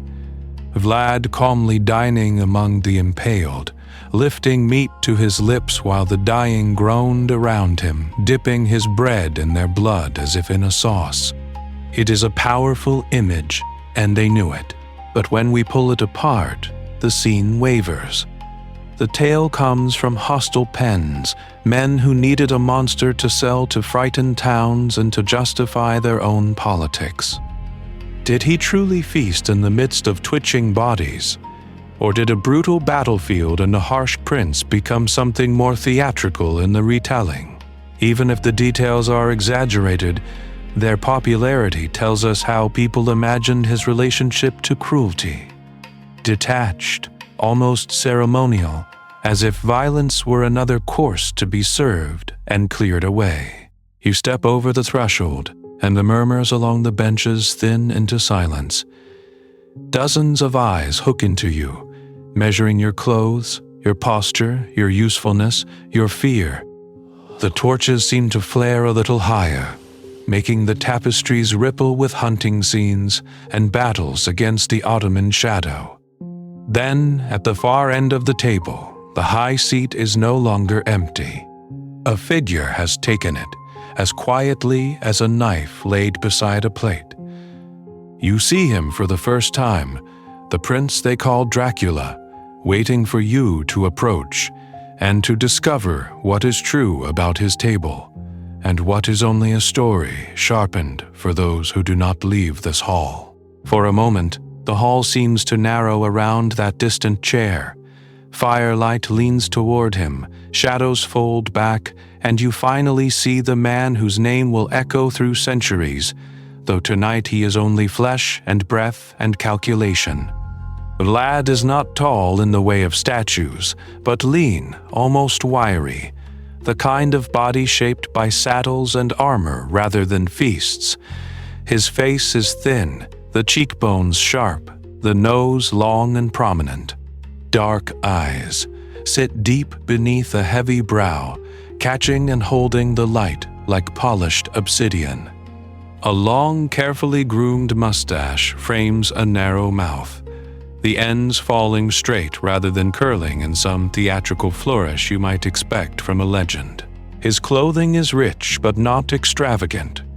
Imagine yourself studying the details as you approach: a dark tunic of thick cloth cut close to the body, a sleeveless overgarment worked with subtle gold thread, a fur-lined collar to keep out the Carpathian cold. At his waist, a belt heavy with metal fittings. At his side, a sword that is clearly meant to be used, not merely admired. Nothing about him is wasted ornament. Everything says, a prince who rides, who fights, who decides. And he does not look like a Hollywood vampire. There is no sweeping cape, no gleaming fangs catching the candlelight, no blood-red eyes. The teeth you glimpse as he speaks are ordinary. The hands that rest on the table are calloused, not clawed. This is a 15th century Wallachian ruler, not a creature of the night, though the lands he governs, pressed between Hungarian ambition and Ottoman power, have certainly taught him how to live in the shadow of danger. At the table, he is quiet at first. He watches. He lets the servants move, the dishes arrive, the wine be poured. If you are a foreigner, he speaks a few words in your tongue, then shifts to his own language, letting an interpreter carry his meaning across the space between you. His gaze lingers a little too long, measuring the small betrayals of your face. When you look away, you feel it still on you, like a hand that has not quite lifted. Contemporaries wrote that he was intelligent, disciplined, capable of charm when it suited him, a prince who could speak softly, reason coolly, even smile, and then, without warning, erupt into a rage so sudden and terrifying that seasoned boyars flinched. Some Romanian stories remember him as a harsh but just ruler. German pamphlets paint him as a monster. Names matter, and Dracula would become a mask, others happily twisted. But here, in this moment, he is not yet the immortal vampire of fiction. He is a ruler evaluating a guest. He weighs what you want, what you fear, how useful you might be in the dangerous game between great kings and the Ottoman shadow. Now, dim the lights in your mind's eye and hold this image, because the next words he speaks, calm, courteous, almost ordinary, may decide whether you leave this hall alive or become one more story sharpened in your absence. Safe enough at least to listen, we lean closer to hear what he says. He begins with something harmless, or it sounds harmless. Vlad asks about the roads. Imagine yourself sitting where our forgotten visitor sits, the wooden chair suddenly feeling a little too narrow, the air a little too thin. The prince wants to know how long the journey took, which villages stand empty, which still pay their taxes, which banners you saw along the way. Simple questions on the surface. Yet each answer brushes against trade, loyalty, and whose shadow truly lies over these lands. You choose your words as if they are stepping stones across a river at night. One careless phrase, one hint that a Hungarian lord seems stronger than he is, or that an Ottoman official is respected more than Vlad, and the water beneath you becomes very deep, very quickly. He listens without interrupting, fingers resting lightly on the table, as if weighing every syllable for hidden treason. Tonight we travel, just for a moment, out of this hall and into another famous story told about this same man. German pamphlets and later chronicles love to repeat it. Ottoman envoys, they say, once came before Vlad and refused to remove their turbans, explaining that according to their custom, they never bared their heads. Vlad, smiling, is supposed to have replied that he greatly admired their custom, and then ordered the turbans nailed to their skulls so they would never again be tempted to remove them. It is a brutal little tale, almost too perfect in its cruelty.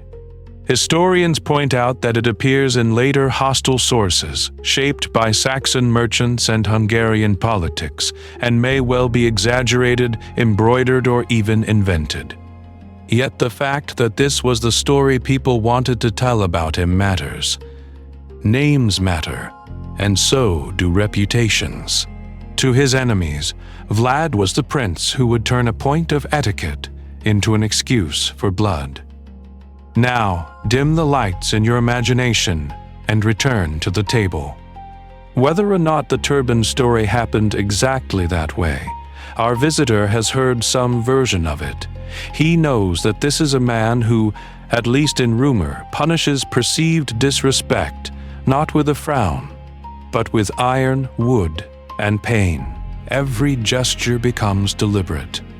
How low you bow when you raise your cup, how long your eyes meet his before you look away. You speak of trade routes without implying that Saxon towns grow rich while Wallachian markets starve. You mention the Ottoman court without sounding impressed. You praise the stability of Vlad's rule without suggesting that his boyars once betrayed him. Each sentence is a narrow path between flattery and insult, between sounding too loyal to foreign kings and not loyal enough. Then Vlad's voice cuts through the murmur of the fire. "Tell me," he says softly, "in your country, when they speak of me, do they call me a just prince who defends Christendom, or a tyrant who taxes too hard and loves the stake too well?" The hall seems to shrink.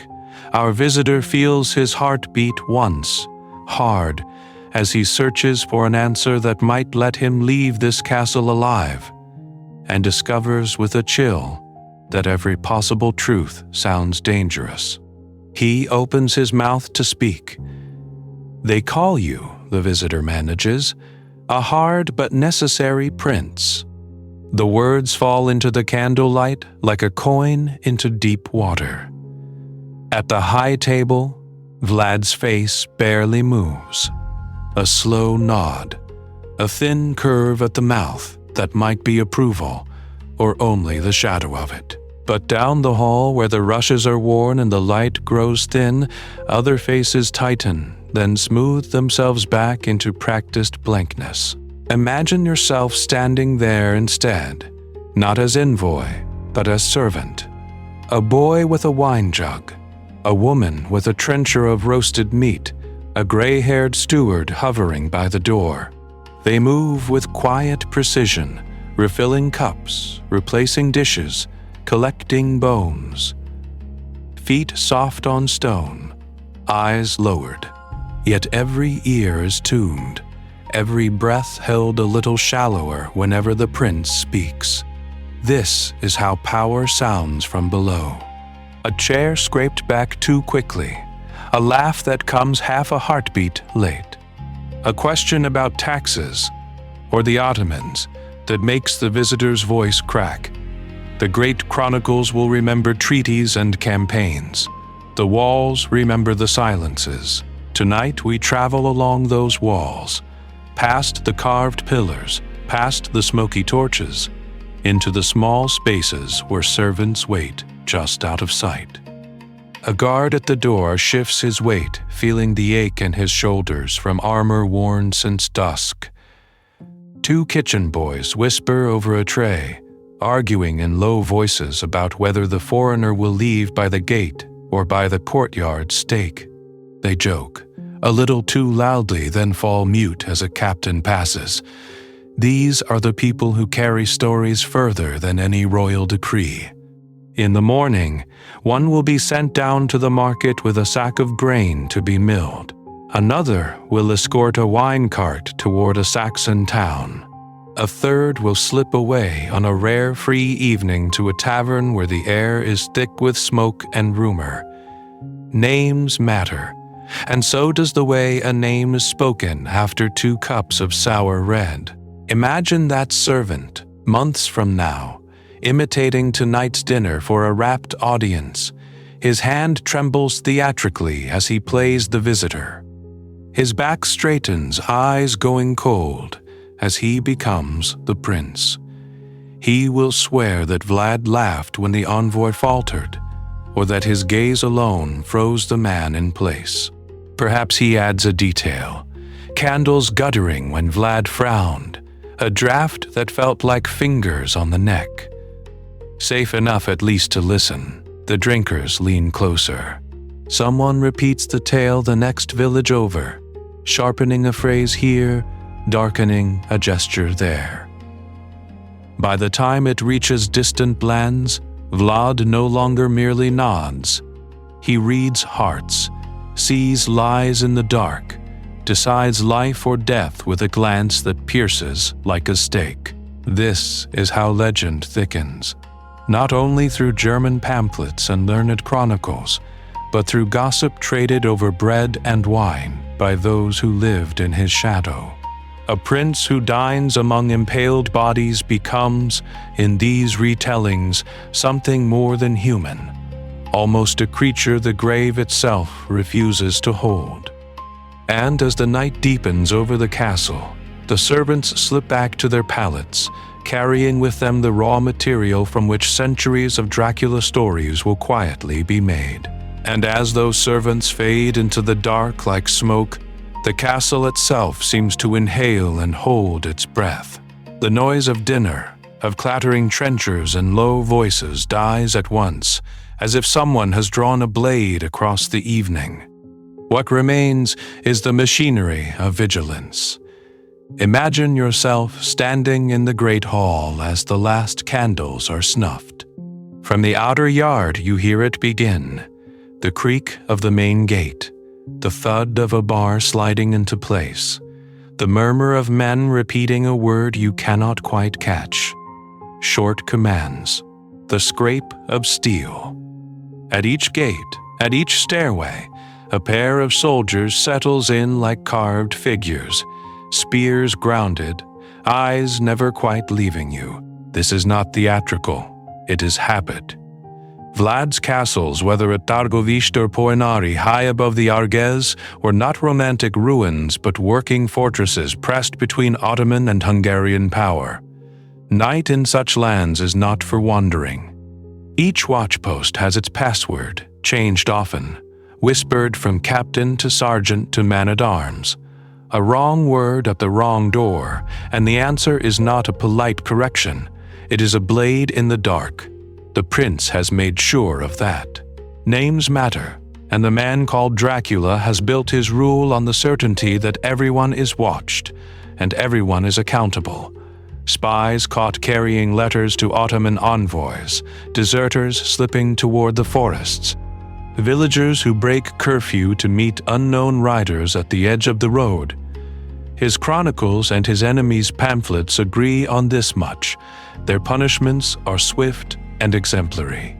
Ropes, stakes, sometimes the slow shame of being marched back through the streets before the sentence falls.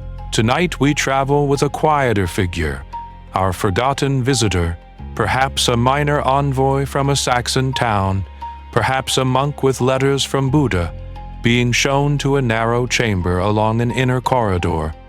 A guard walks ahead with a lantern. At the threshold, the captain's tone is almost courteous, but the meaning is not. You are told firmly not to leave your room after the bell of the night watch. Not without an escort, not for air, not for prayer, not for anything. It is not ghosts he fears. It is his own men, drilled to treat any shadow in the passage as an intruder. You imagine a sleepy step, a wrong turn, the soft click of a latch, and then a shout, the rush of boots, the sharp question, "Password?" In that instant, hesitation is as dangerous as treachery. So the visitor lies awake on the hard bed, cloak for a blanket, staring into the dark. From beyond the door come the sounds that define this place: the measured tramp of the patrol on the wall walk, the low exchange of the password at the stair, the distant rattle of the gate chain being checked yet again. Each bootstep falls like a reminder that this is a castle where mistakes are not forgiven.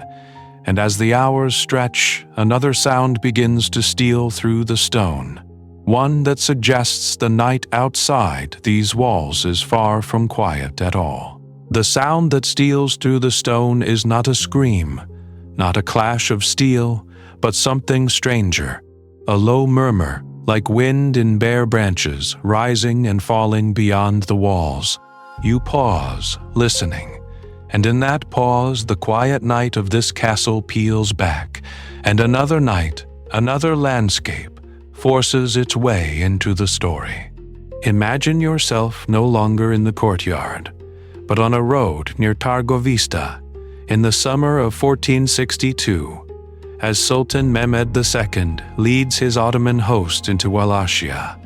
The air is thick with dust and the iron smell of campaign sweat, the kind of air that makes tempers short and horses skittish. Ahead, scouts ride back more slowly than they should, their faces drained of color. The greatest conqueror of his age is about to see what one small frontier prince has prepared for him. At first, it looks like a stand of trees, thin, pale trunks stabbing at the sky. Then the shapes resolve, and you realize the forest is wrong. The heights are uneven, the branches missing. On each tall stake, a human body, or what is left of one, hangs slack against the darkening horizon.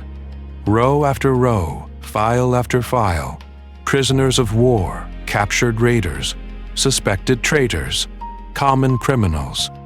Thousands, say some chroniclers, stretching for miles around the approach to Vlad's capital. Mist curls up from the trampled fields like breath from the mouths of the dead. Crows hop from stake to stake, unafraid of the living, tugging at cloth and flesh.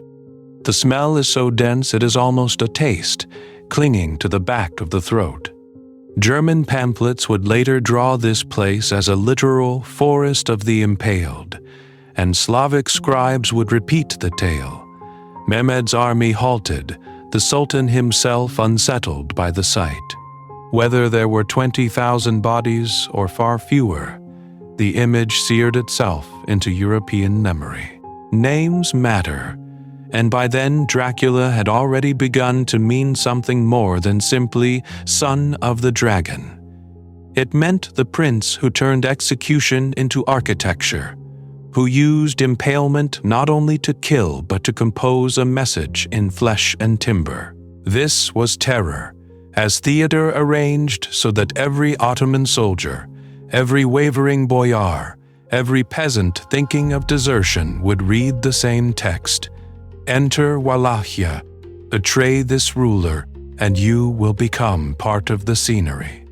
Chronicles disagree on the exact numbers, on whether Vlad dined among the stakes or merely rode past them in silence, but they agree on the core. Mass impalement was his chosen language of power. In an age when letters could be intercepted and treaties broken overnight, a field of rotting bodies was a communique no one could misunderstand or ignore. Now dim the lights again and return to our visitor's night. No forests, no screaming armies, only a handful of watchfires on the hill and the measured tramp of guards. The same man who scripted that grand, horrific spectacle once walked these quiet corridors, issued passwords, corrected a sentry's stance. The contrast is almost absurd. Yet it is the same ruler, the same shadow, deciding whether this will be a night of silence or the beginning of another story people will whisper about for centuries. Safe enough at least to listen, you lean closer to the narrow window, wondering which version of Dracula this night will choose. You do not get an answer. Not yet. You wait at the narrow window until the moon climbs higher, until the courtyard empties and the last murmur of guards' voices is swallowed by stone. The candle on your table gutters, its flame bowing lower and lower, until at last you pinch it out with careful fingers.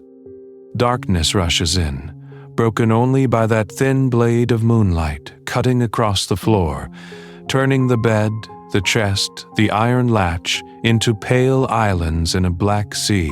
Imagine yourself lying down fully clothed, boots still on, as if some part of you expects to be summoned again. The mattress is rough, stuffed with straw that creaks whenever you shift. The walls breathe cold. You close your eyes, but the day will not let you go. Faces rise against the darkness. An impaled man in the outer yard. The calm, almost courteous voice of the prince.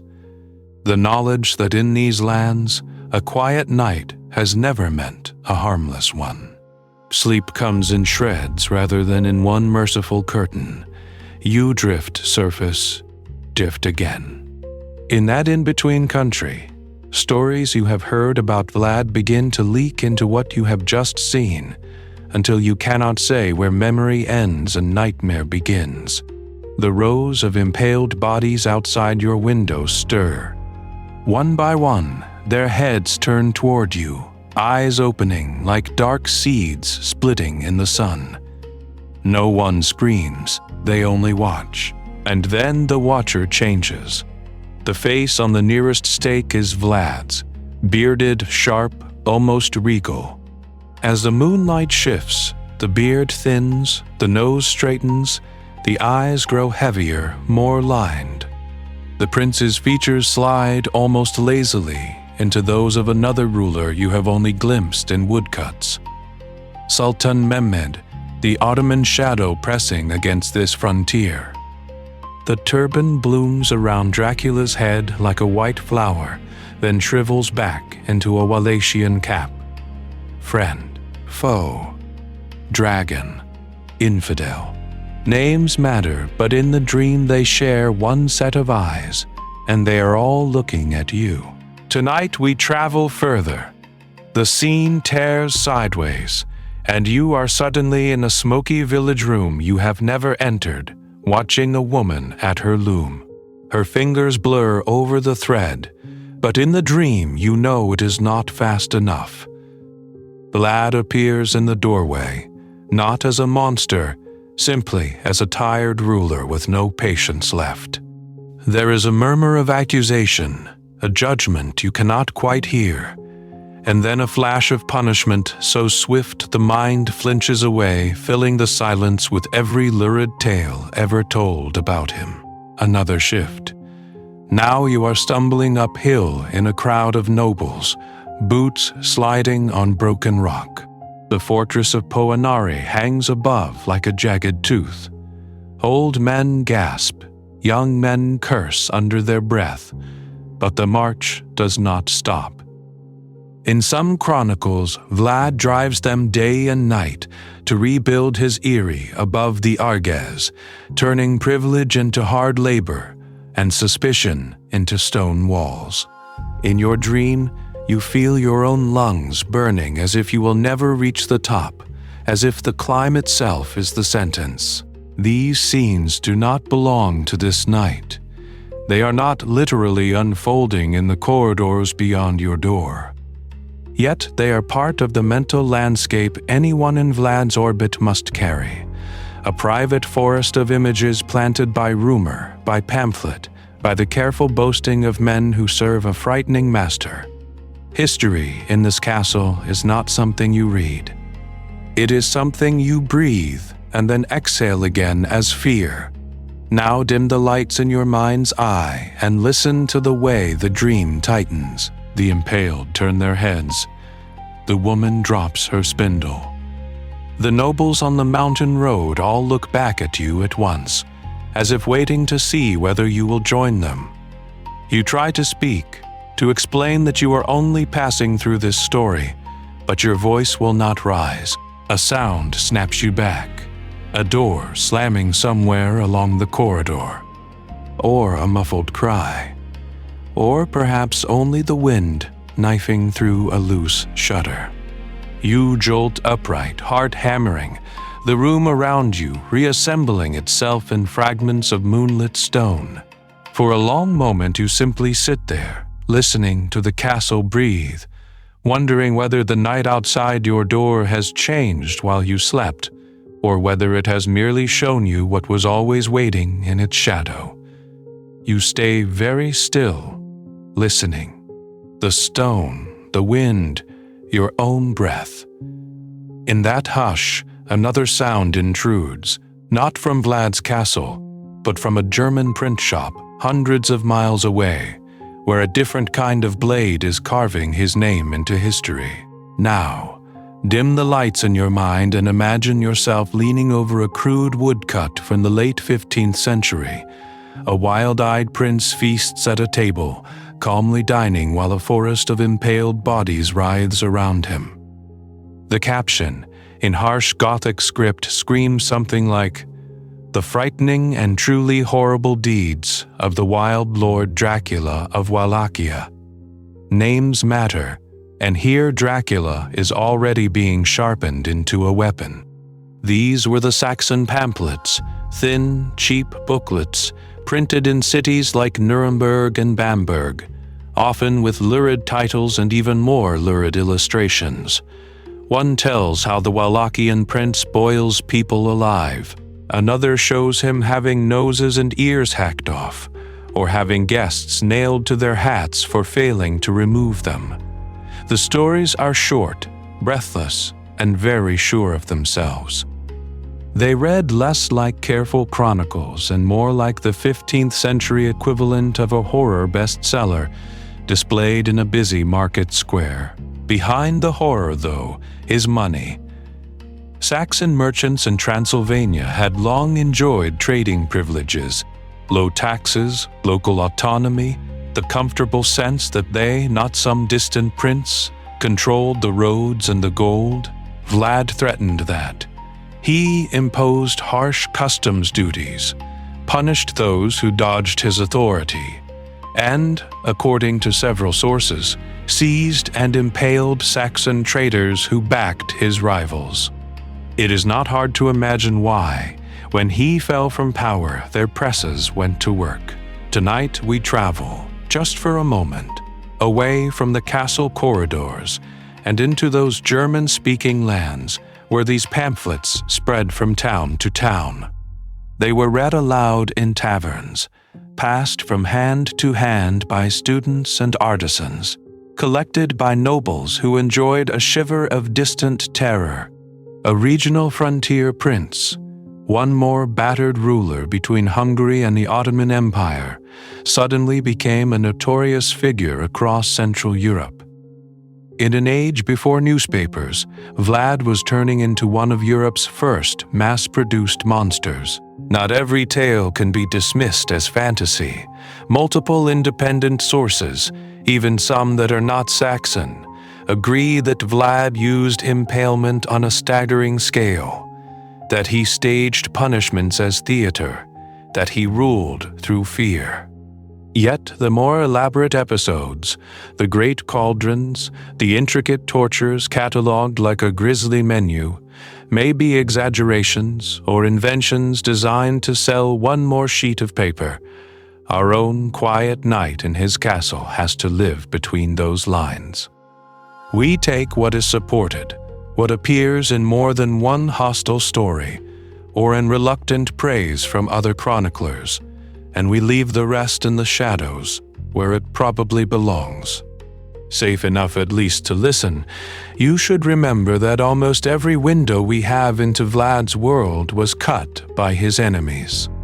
The next time you hear the castle breathe, you might ask yourself, which parts of this fear are his, and which were printed for profit centuries ago? So now, having peered at the lurid woodcuts and hostile pamphlets, imagine yourself turning away from the printing presses of Saxon towns and listening instead to the fireside in a Wallachian village. The wind outside hisses through the reeds. Dogs bark at the dark, and inside an old man leans closer to the flame to tell a different story about the same prince. In many Romanian chronicles and in the long memory of the countryside, Vlad is not first a monster, but a measure. A strict ruler, yes. Hard as iron, often merciless. Yet also the man who made the road safe enough that a merchant could sleep with gold on his pillow and wake to find every coin still there. Names matter, and in these lands, Dracula could mean not only terror, but a kind of grim reassurance that thieves, bandits, and corrupt boyars would meet a stake before the peasants did. Now, dim the lights and picture one of the favorite village tales. A peasant comes to court, trembling, and admits that he has found a purse of coins. He returns it intact. Vlad, so the story goes, has quietly removed one coin to test him. When the man confesses the exact sum, the prince smiles, restores the missing piece, and rewards him. Another time, a noble lies about his taxes or cheats the crown. This ends not with a smile, but with a sharpened stake. Rough justice, unevenly distributed, yet in these accounts always tilted against the powerful first. Romanian storytellers linger on such moments. The cauldron of boyars boiled by forced labor, the lazy officials impaled for taking bribes, the inns and crossroads suddenly free of highwaymen. To the poor, a ruler who punished nobles more harshly than peasants could look, from a certain angle, almost like protection, not gentle, never gentle. But in a world of wolves, perhaps the biggest wolf on your side. Tonight we travel back across the mountains to the other voices, and the tone changes at once. In German pamphlets, in Saxon grievances, in Ottoman reports, Vlad is stripped of context and turned into pure nightmare, a madman who dines among forests of the impaled, a demon in human form who kills for pleasure, not policy. These texts rarely mention safer roads or punished corruption. They dwell instead on numbers, on spectacle, on pain. They had their reasons: trade disputes, political rivalries, imperial propaganda. But the shadow they cast would stretch for centuries. By the 19th century, when Romanian nationalism began to stir, that shadow was too useful to waste. Romantic historians and poets reached back to Vlad and pulled him, blood-stained and stubborn, into the light as a symbol of resistance against Ottoman and foreign domination. The cruelty did not vanish, but it was recast as necessary hardness, the price of defending a small principality in a brutal age. As you stand in Vlad's imagined corridor tonight, listening for our forgotten visitors' footsteps, You are caught between these two portraits. Protector or predator, just ruler or bloodthirsty tyrant, what you see depends on where you stand and whose story you trust. Keep both images close as we return to the castle walls, because the man waiting in that quiet chamber will be made of both. Protector or predator? The thought hangs with you through the last hours of darkness, until the castle itself seems to be holding its breath. Imagine yourself still in that corridor as the black outside the arrow slits begins to thin, not into gold, but into a gray-blue that seeps over the walls like cold water. First sound returns, the rough cawing of crows on the battlements, the muted clatter of a bucket, the low murmur of a guard changing watch. Then smell, the sharp tang of smoke as the great kitchen hearths are stirred back to life, damp ashes giving way to new flame. Our forgotten visitor, who lay half awake on a straw mattress, hears all this before he dares to move. The night had been safe enough at least to listen. The day will be harder, because it will let him see. He steps back into the courtyard where torches have burned down to stubs and the sky is a flat, uncertain light. Mist curls up from the packed earth. It is no longer a stage for whispered terrors. It is simply morning in Targovist. Now the walls reveal themselves. What seemed smooth and impenetrable by torchlight shows its scars in the dawn. You notice long pale scratches where ladders once bit into stone, darker patches where repairs never quite matched the original masonry, and here and there the faint ring of old impact where Ottoman cannon or Hungarian siege engines tested the prince's defenses. The paths underfoot are worn into shallow grooves by centuries of boots, hooves, and bare feet, each step a quiet entry in the castle's unwritten ledger. Faces emerge from the shadow. Soldiers with unshaven cheeks and reddened eyes, servants with aprons already dusted in flour, a boy leading a stubborn mule toward the stables. A cooper rolls a barrow. A woman carries firewood. Someone shouts about missing nails for the palisade. This place you met last night as a chamber of horrors is also, stubbornly, a workplace. Animals must be fed, bread must be baked, walls must be mended, messages must ride out toward Buda or the Ottoman camp, whether the prince smiles or scowls. Tonight we travel through stories of impalement and terror, but in this gray-blue hour the stakes in the courtyard looked different. In the dark they were a nightmare, jagged silhouettes, a forest of accusation. In daylight they stand as grim, solid facts of the political order. Timber cut to standard lengths, sharpened with methodical care, set at measured intervals. You see the practical labor behind the spectacle, and that, in its way, is more chilling than any legend. Names matter, and so does what you carry away in memory. As our visitor studies those stakes, a captain approaches, cloak drawn tight against the morning chill. In careful, courtly language, he informs the guest that His Highness Vlad will grant one more audience before their departure. One more conversation, one more measured look from the man who rules this hard land in the shadow of greater powers. What will be said in that final chamber, when the gray light has fully claimed the stones and there is nowhere left for fear to hide? Imagine yourself following that same silent boyar down a narrower passage, away from the echoing hall where meat and fear were served together. The air cools, the torches thin out. You step into a smaller chamber that opens onto a stone balcony, where the gray morning has hardened into a flat, colorless light over the forests and the distant, troubled lands beyond. Now, dim the lights in your mind and listen to the quiet. No musicians, no clatter of platters, no theatrical display of impaled silhouettes this time. Only the wind threading through arrow slits, the faint creak of leather as guards shift their weight, and the measured breathing of a man who has killed enough to no longer be impressed by the sight of death. This is not the stage. This is the office. Vlad is already there, cloak drawn close against the chill, one hand resting on the parapet. In the softer light, he looks less like a monster from a Saxon pamphlet and more like what he truly was, a working prince on a very dangerous frontier, calculating angles between Hungary, the Ottoman court, and his own treacherous boyars.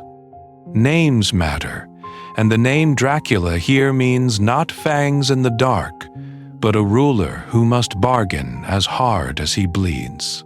The visitor, perhaps a minor Hungarian envoy, perhaps a Saxon merchant with friends who own printing presses, perhaps a monk carrying letters and rumors. Bows again. The conversation that follows is quieter than dinner, but sharper. They speak of roads and passes, of caravans that wished to cross Wallachia, unmolested, of Ottoman raiding parties probing the borders, of a rival boyar whose loyalty seems, let us say, flexible. Vlad offers terms, trade privileges for certain towns, safe passage along a winter road, a promise that his riders will look the other way if a particular shipment moves at night. In return, he wants intelligence. Who meets whom in Buda? Which Ottoman Sanjak Bey grows restless? Which local noble whispers with foreign gold in his hand? He asks, too, for something more delicate, assurances that when the next storm breaks, this visitor's master will at least remain politely neutral. He never raises his voice. He does not need to. Instead, he lets his reputation sit between you like an extra, unseen guest at the table. When he mentions the last merchant who broke a customs agreement, he does not describe the impalement in detail. The envoy has already heard the stories. When he notes that Wallachia remembers its friends, he pauses just long enough for you to recall that it remembers its traitors even more vividly. Tonight we travel through a different kind of horror, the horror of realizing that fear itself is a currency, and Vlad spends it with care. The visitor understands, slowly, that survival here is also a contract. To walk back down those steps, to pass through the gates with one's head still comfortably attached, is to become part of Vlad's diplomacy. They will carry this memory, this balcony, this gray light, this quiet, coiled man, back to their own court. And in the months to come, when they speak of Wallachia, they will speak not only of forests of the impaled, but of a prince who knew exactly how much terror to lend, and how much to let accrue as interest. So the audience is dismissed, the last formal words are spoken, and at last our visitor is allowed to leave. Imagine yourself following in their footsteps as a guard leads you down through the spiraling stone, torchlight licking at damp walls, the air growing colder with every turn. Boots scrape iron rings, and somewhere far above, the prince's quiet voice is already receding into memory. The outer passage narrows, then widens, and you feel the change before you see it. The final door thuds open, a bar is lifted, and then comes that small, treacherous sound, the long creak of the castle gate giving way.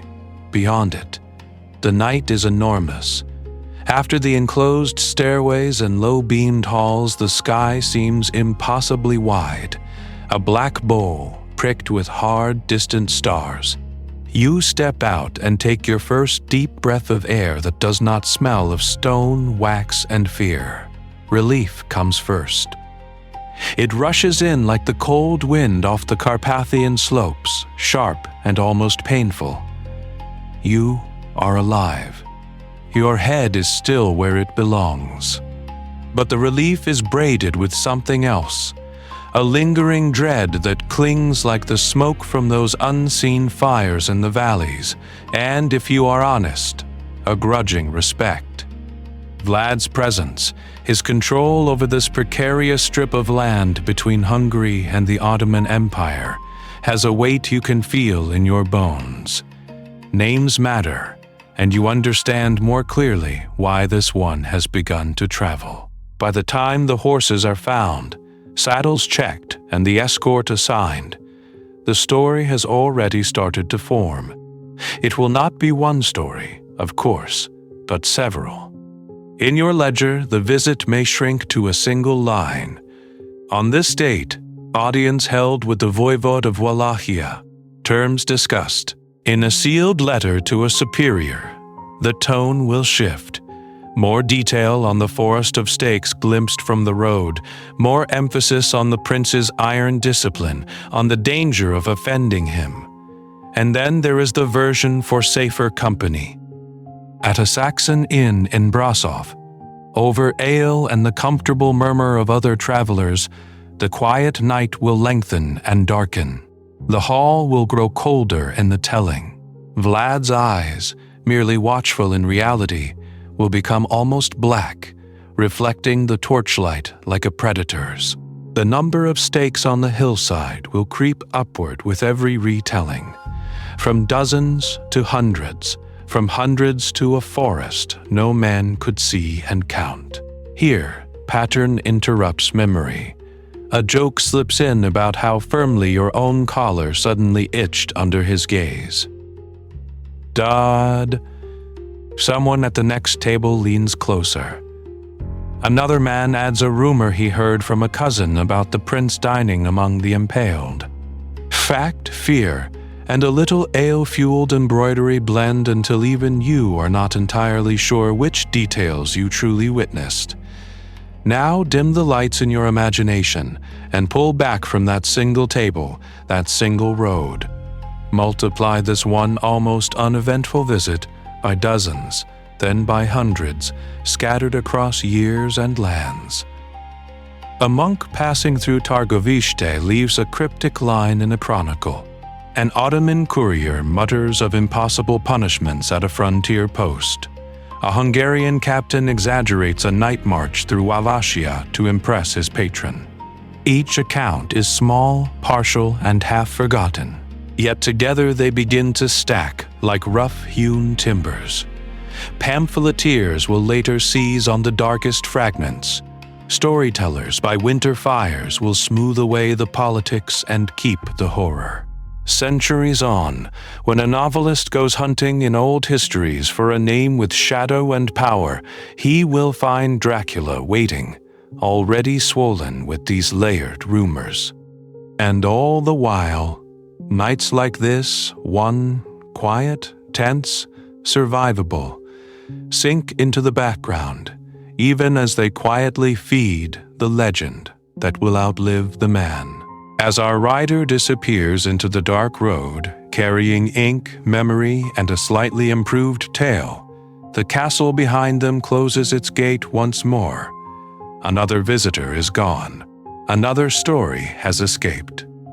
The question is not whether it will change, but how far it will travel before anyone thinks to ask what really happened inside those walls. And while that rider vanishes down the road, the story rides on without them, crossing borders they will never see. Tonight we travel much farther than Wallachia. We follow that drifting tale as it slips, century by century, into another island, another language, another kind of darkness. Imagine yourself now in late 19th century London. The fog not of the Carpathians but of coal and gas lamps, curling through narrow streets. In a quiet reading room, under the yellow glow of a lamp, a civil servant turned theater manager named Bram Stoker bends over a stack of books. Outside, trains shriek and typewriters chatter. Inside, he turns pages about distant lands where Ottoman sultans and Christian princes once wrestled for power. Stoker is researching a new Gothic novel, hunting for a setting with weight, with centuries behind it, with just enough shadow that an English reader will feel both curiosity and unease. Names matter, and he knows it. So he combs travelogues, histories, and folklore collections, copying down strange words: Borgo Pass, Seculi, Transylvania. Somewhere in those pages, in a dry historical summary, he finds a brief mention of a Wallachian voivode, Vlad III. The entry is short, almost offhand. It notes a cruel prince, a fighter against the Ottomans, and explains that Dracula comes from a word for dragon or devil, but the sound of it catches him. Dracula. Hard consonants, a hiss at the end, an echo of Latin and something older. On his notes for the novel, the working name of his vampire, Count Vampire, suddenly looks thin, almost childish beside this heavier, darker word. Now dim the lights in that London room and picture his hand pausing over the page. The story he is writing is not about a 15th century warlord. It is about an undead aristocrat slipping ashore in modern Whitby, about blood and desire and invasion fears wrapped in Gothic lace. Yet, as Stoker scratches out Vampire and writes Dracula, the quiet nights of a real Wallachian castle lean forward, just a little, into Victorian fiction. He borrows only fragments from history. The name. A Transylvanian origin, shifted west from Vlad's Wallachia but still nestled in the same Carpathian shadow. A reputation for merciless cruelty, suggested in a few lines about impalements and terror. Around those splinters he builds something almost entirely new. A count who sleeps in boxes of earth, who commands wolves and fog, who crosses seas to stalk London streets.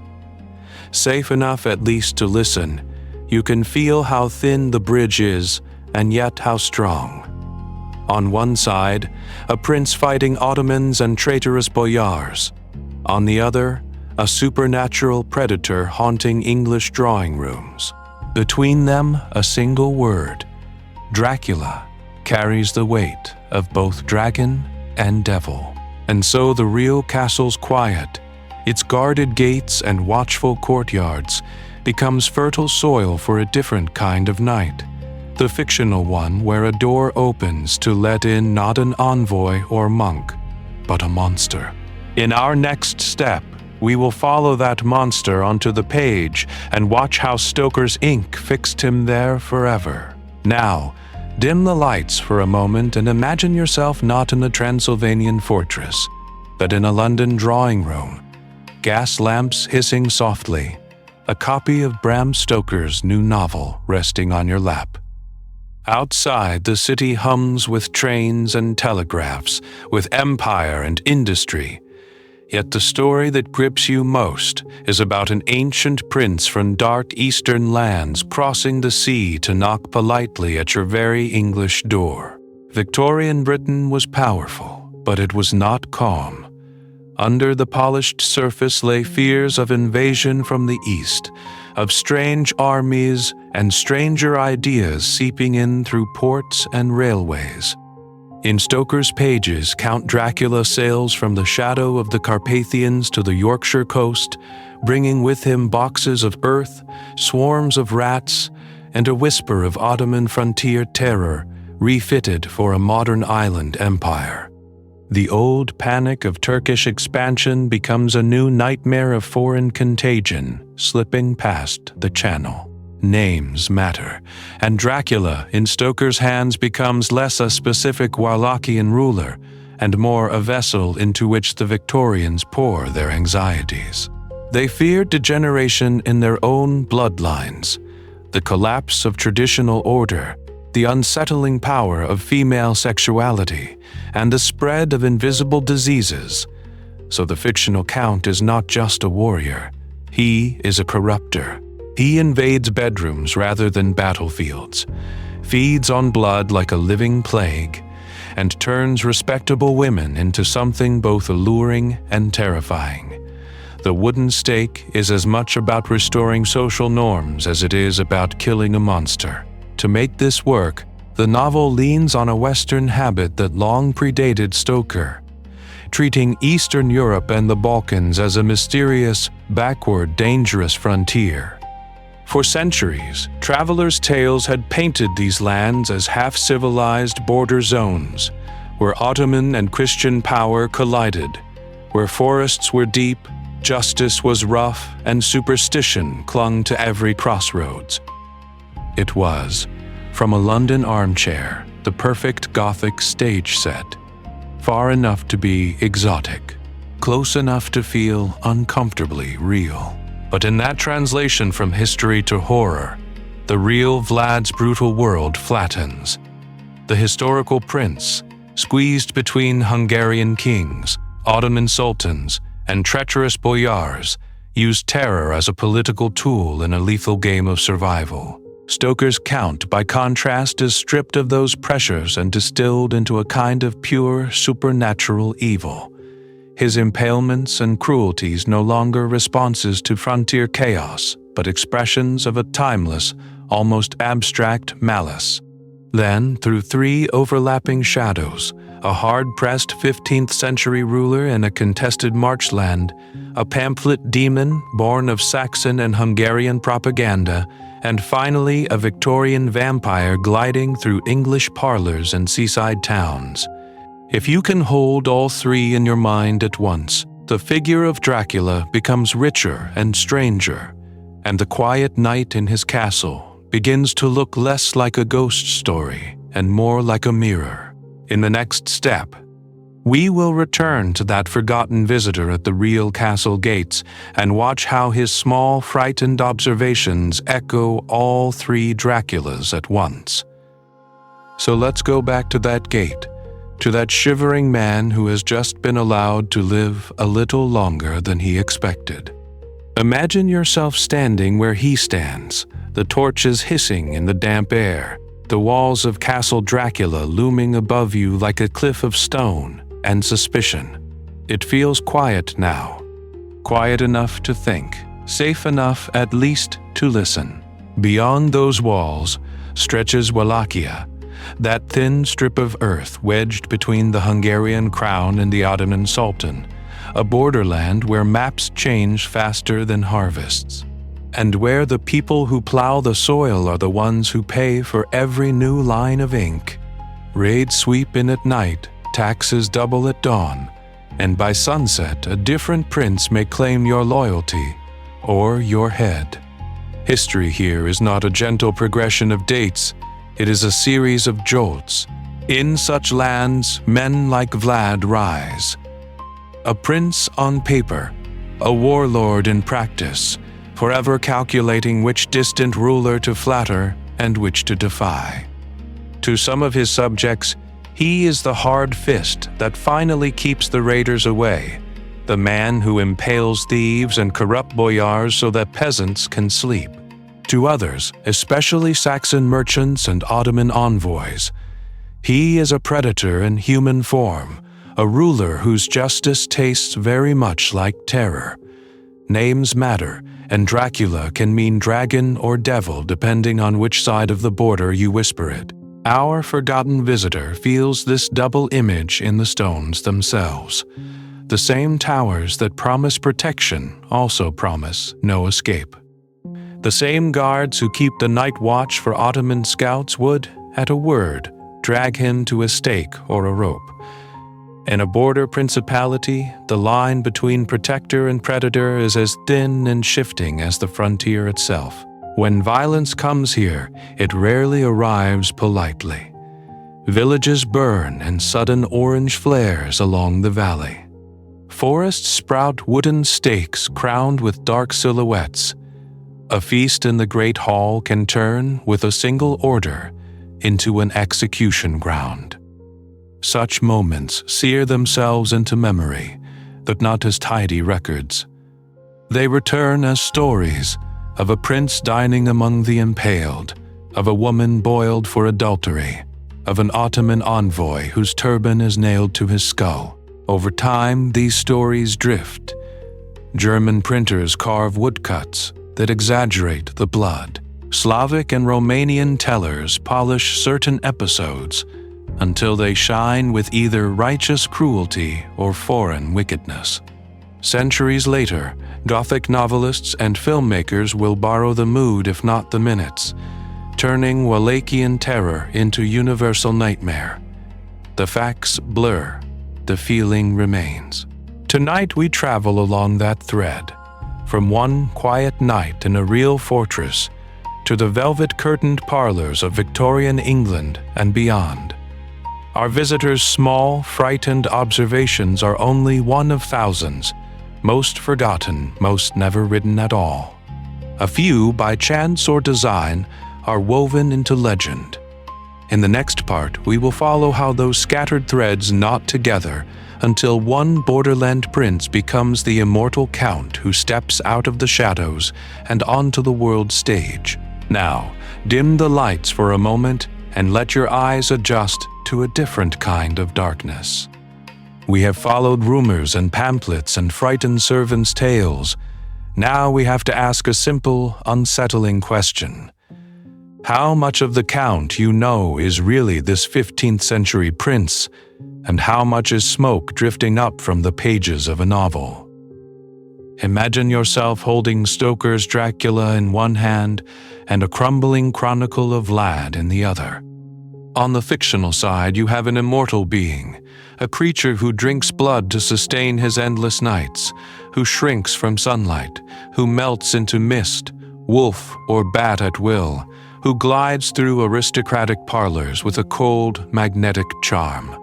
None of that, no literal blood drinking, no fear of daylight, no shape-shifting, no undead immortality, is documented about Vlad III in any source, friendly or hostile. He bled his enemies, yes, but in the very mortal way of iron and wood. And yet, the shadow between page and person is not empty. There was in these borderland lands a real fortress on a high Carpathian ridge, a castle of Dracula in the sense that it belonged to a prince who bore that name. There was a reputation for cruelty so intense that Saxon pamphlets spoke of forests of the impaled, and Slavic stories whispered of a ruler who punished laziness and theft with terrifying creativity. There was a name that to contemporary ears echoed dragons and devils. Names matter, and Dracula, the son of Vlad Dracula of the Order of the Dragon, sounded ominous long before a single vampire set foot in Victorian London. Here the pattern interrupts. The vampire, you might assume, came first from Vlad. In truth, the vampire was already waiting. For centuries before Stoker, Eastern European villages told stories of the restless dead, the strigoi, the moroi, the unquiet corpse that rose from its grave to torment the living. These tales belonged to peasants, to churchyards, to winter nights when wolves howled beyond the fields. They were not, in Vlad's own lifetime, nailed specifically to his name. He was a cruel prince, not yet an immortal monster. Tonight we travel forward in time, only with Romantic writers, Gothic revival architecture, and finally Stoker himself does the fusion occur. The cruel Wallachian warlord, the ancient Carpathian vampire, the brooding castle on the cliff. Modern Mia tightens the knot further. Bran Castle, a picturesque fortress in Transylvania that Vlad barely touched, becomes Dracula's castle in brochures and films. Vlad himself, in comics, games, and screen retellings, sprouts fangs and drinks blood as if the Ottoman frontier had always been a rehearsal stage for Hollywood. If you peel those layers back, you are left with two parallel stories.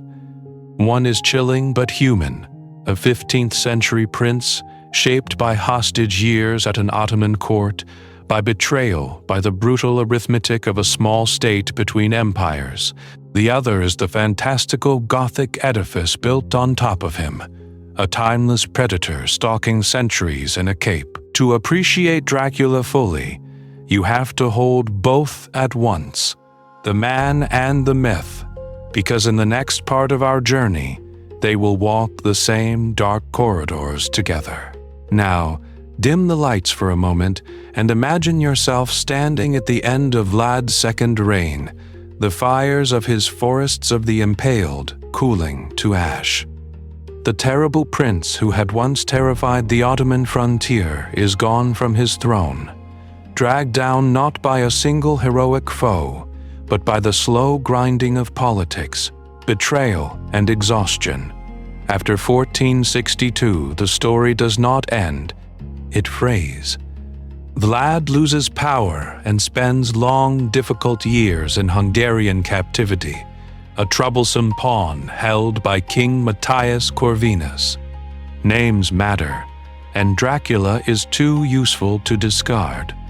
Sometimes he is paraded as a Christian champion wronged by rumor, sometimes filed away as an embarrassing liability. Imagine the frustration of a man who ruled by fear, now reduced to waiting in other men's halls, his power measured in rumors instead of soldiers. Yet the wheel turns again. Around 1476, in a Europe still trembling under Ottoman pressure, Vlad seizes one last chance. Backed once more by Hungarian forces and by allies in Moldavia, he claws his way back to the Wallachian throne for a brief, flickering final reign. It is not a triumphant restoration. It is a desperate return to a principality already carved by war and haunted by old enemies. Tonight we travel with him into those final campaigns, where nothing is stable and no oath feels safe enough at least to listen to. Alliances shift like mist over the Danube. Some boyars return to his side, others plot with rival claimants. Some border lords promise aid while quietly corresponding with the Ottoman governor. Vlad rides out against both internal rivals and Ottoman incursions, trying to hold a land that has learned too well how to survive by changing loyalties overnight. The end comes in confusion, somewhere near the fighting around Bucharest or on the road toward Giurgiu. Vlad Dracula dies. Was he cut down in open battle, armored and shouting among his men? Was he lured into an ambush by boyars who had smiled to his face that morning? Sources disagree, and the chronicles, usually so eager to linger over his cruelties, become strangely vague here. One widely repeated tale claims his head was severed, salted, and sent to Sultan Mehmed II, displayed on a stake in Constantinople as proof that the troublesome Wallachian prince was finally gone. But even that is not certain. Like so much of his story, his death sinks into shadow the closer you look. His grave, too, refuses to behave. Tradition long pointed to the monastery of Snagov, rising from its island in the middle of a quiet lake north of Bucharest. It is easy to picture a lonely church, water lapping at the shore, monks chanting over a stone that might, or might not, cover Dracula himself. Archaeologists have probed the site, opening supposed burial places and finding, at best, no inscription settles the question. No definitive skeleton steps forward from the centuries. And so, even in death, Vlad Dracula denies us a neat ending. The man who impaled thousands leaves behind no secure resting place, only contested bones and conflicting stories. Is it any wonder that later generations began to whisper that such a figure could not simply lie still? In the next part of our journey, we will follow those whispers into churchyards and folktales, where the missing body of a brutal prince becomes something far stranger than a lost grave. And yet, for all that restless bone and rumor, most of the people who moved through Vlad's world have fallen utterly silent. No missing graves, no disputed coffins, just nothing.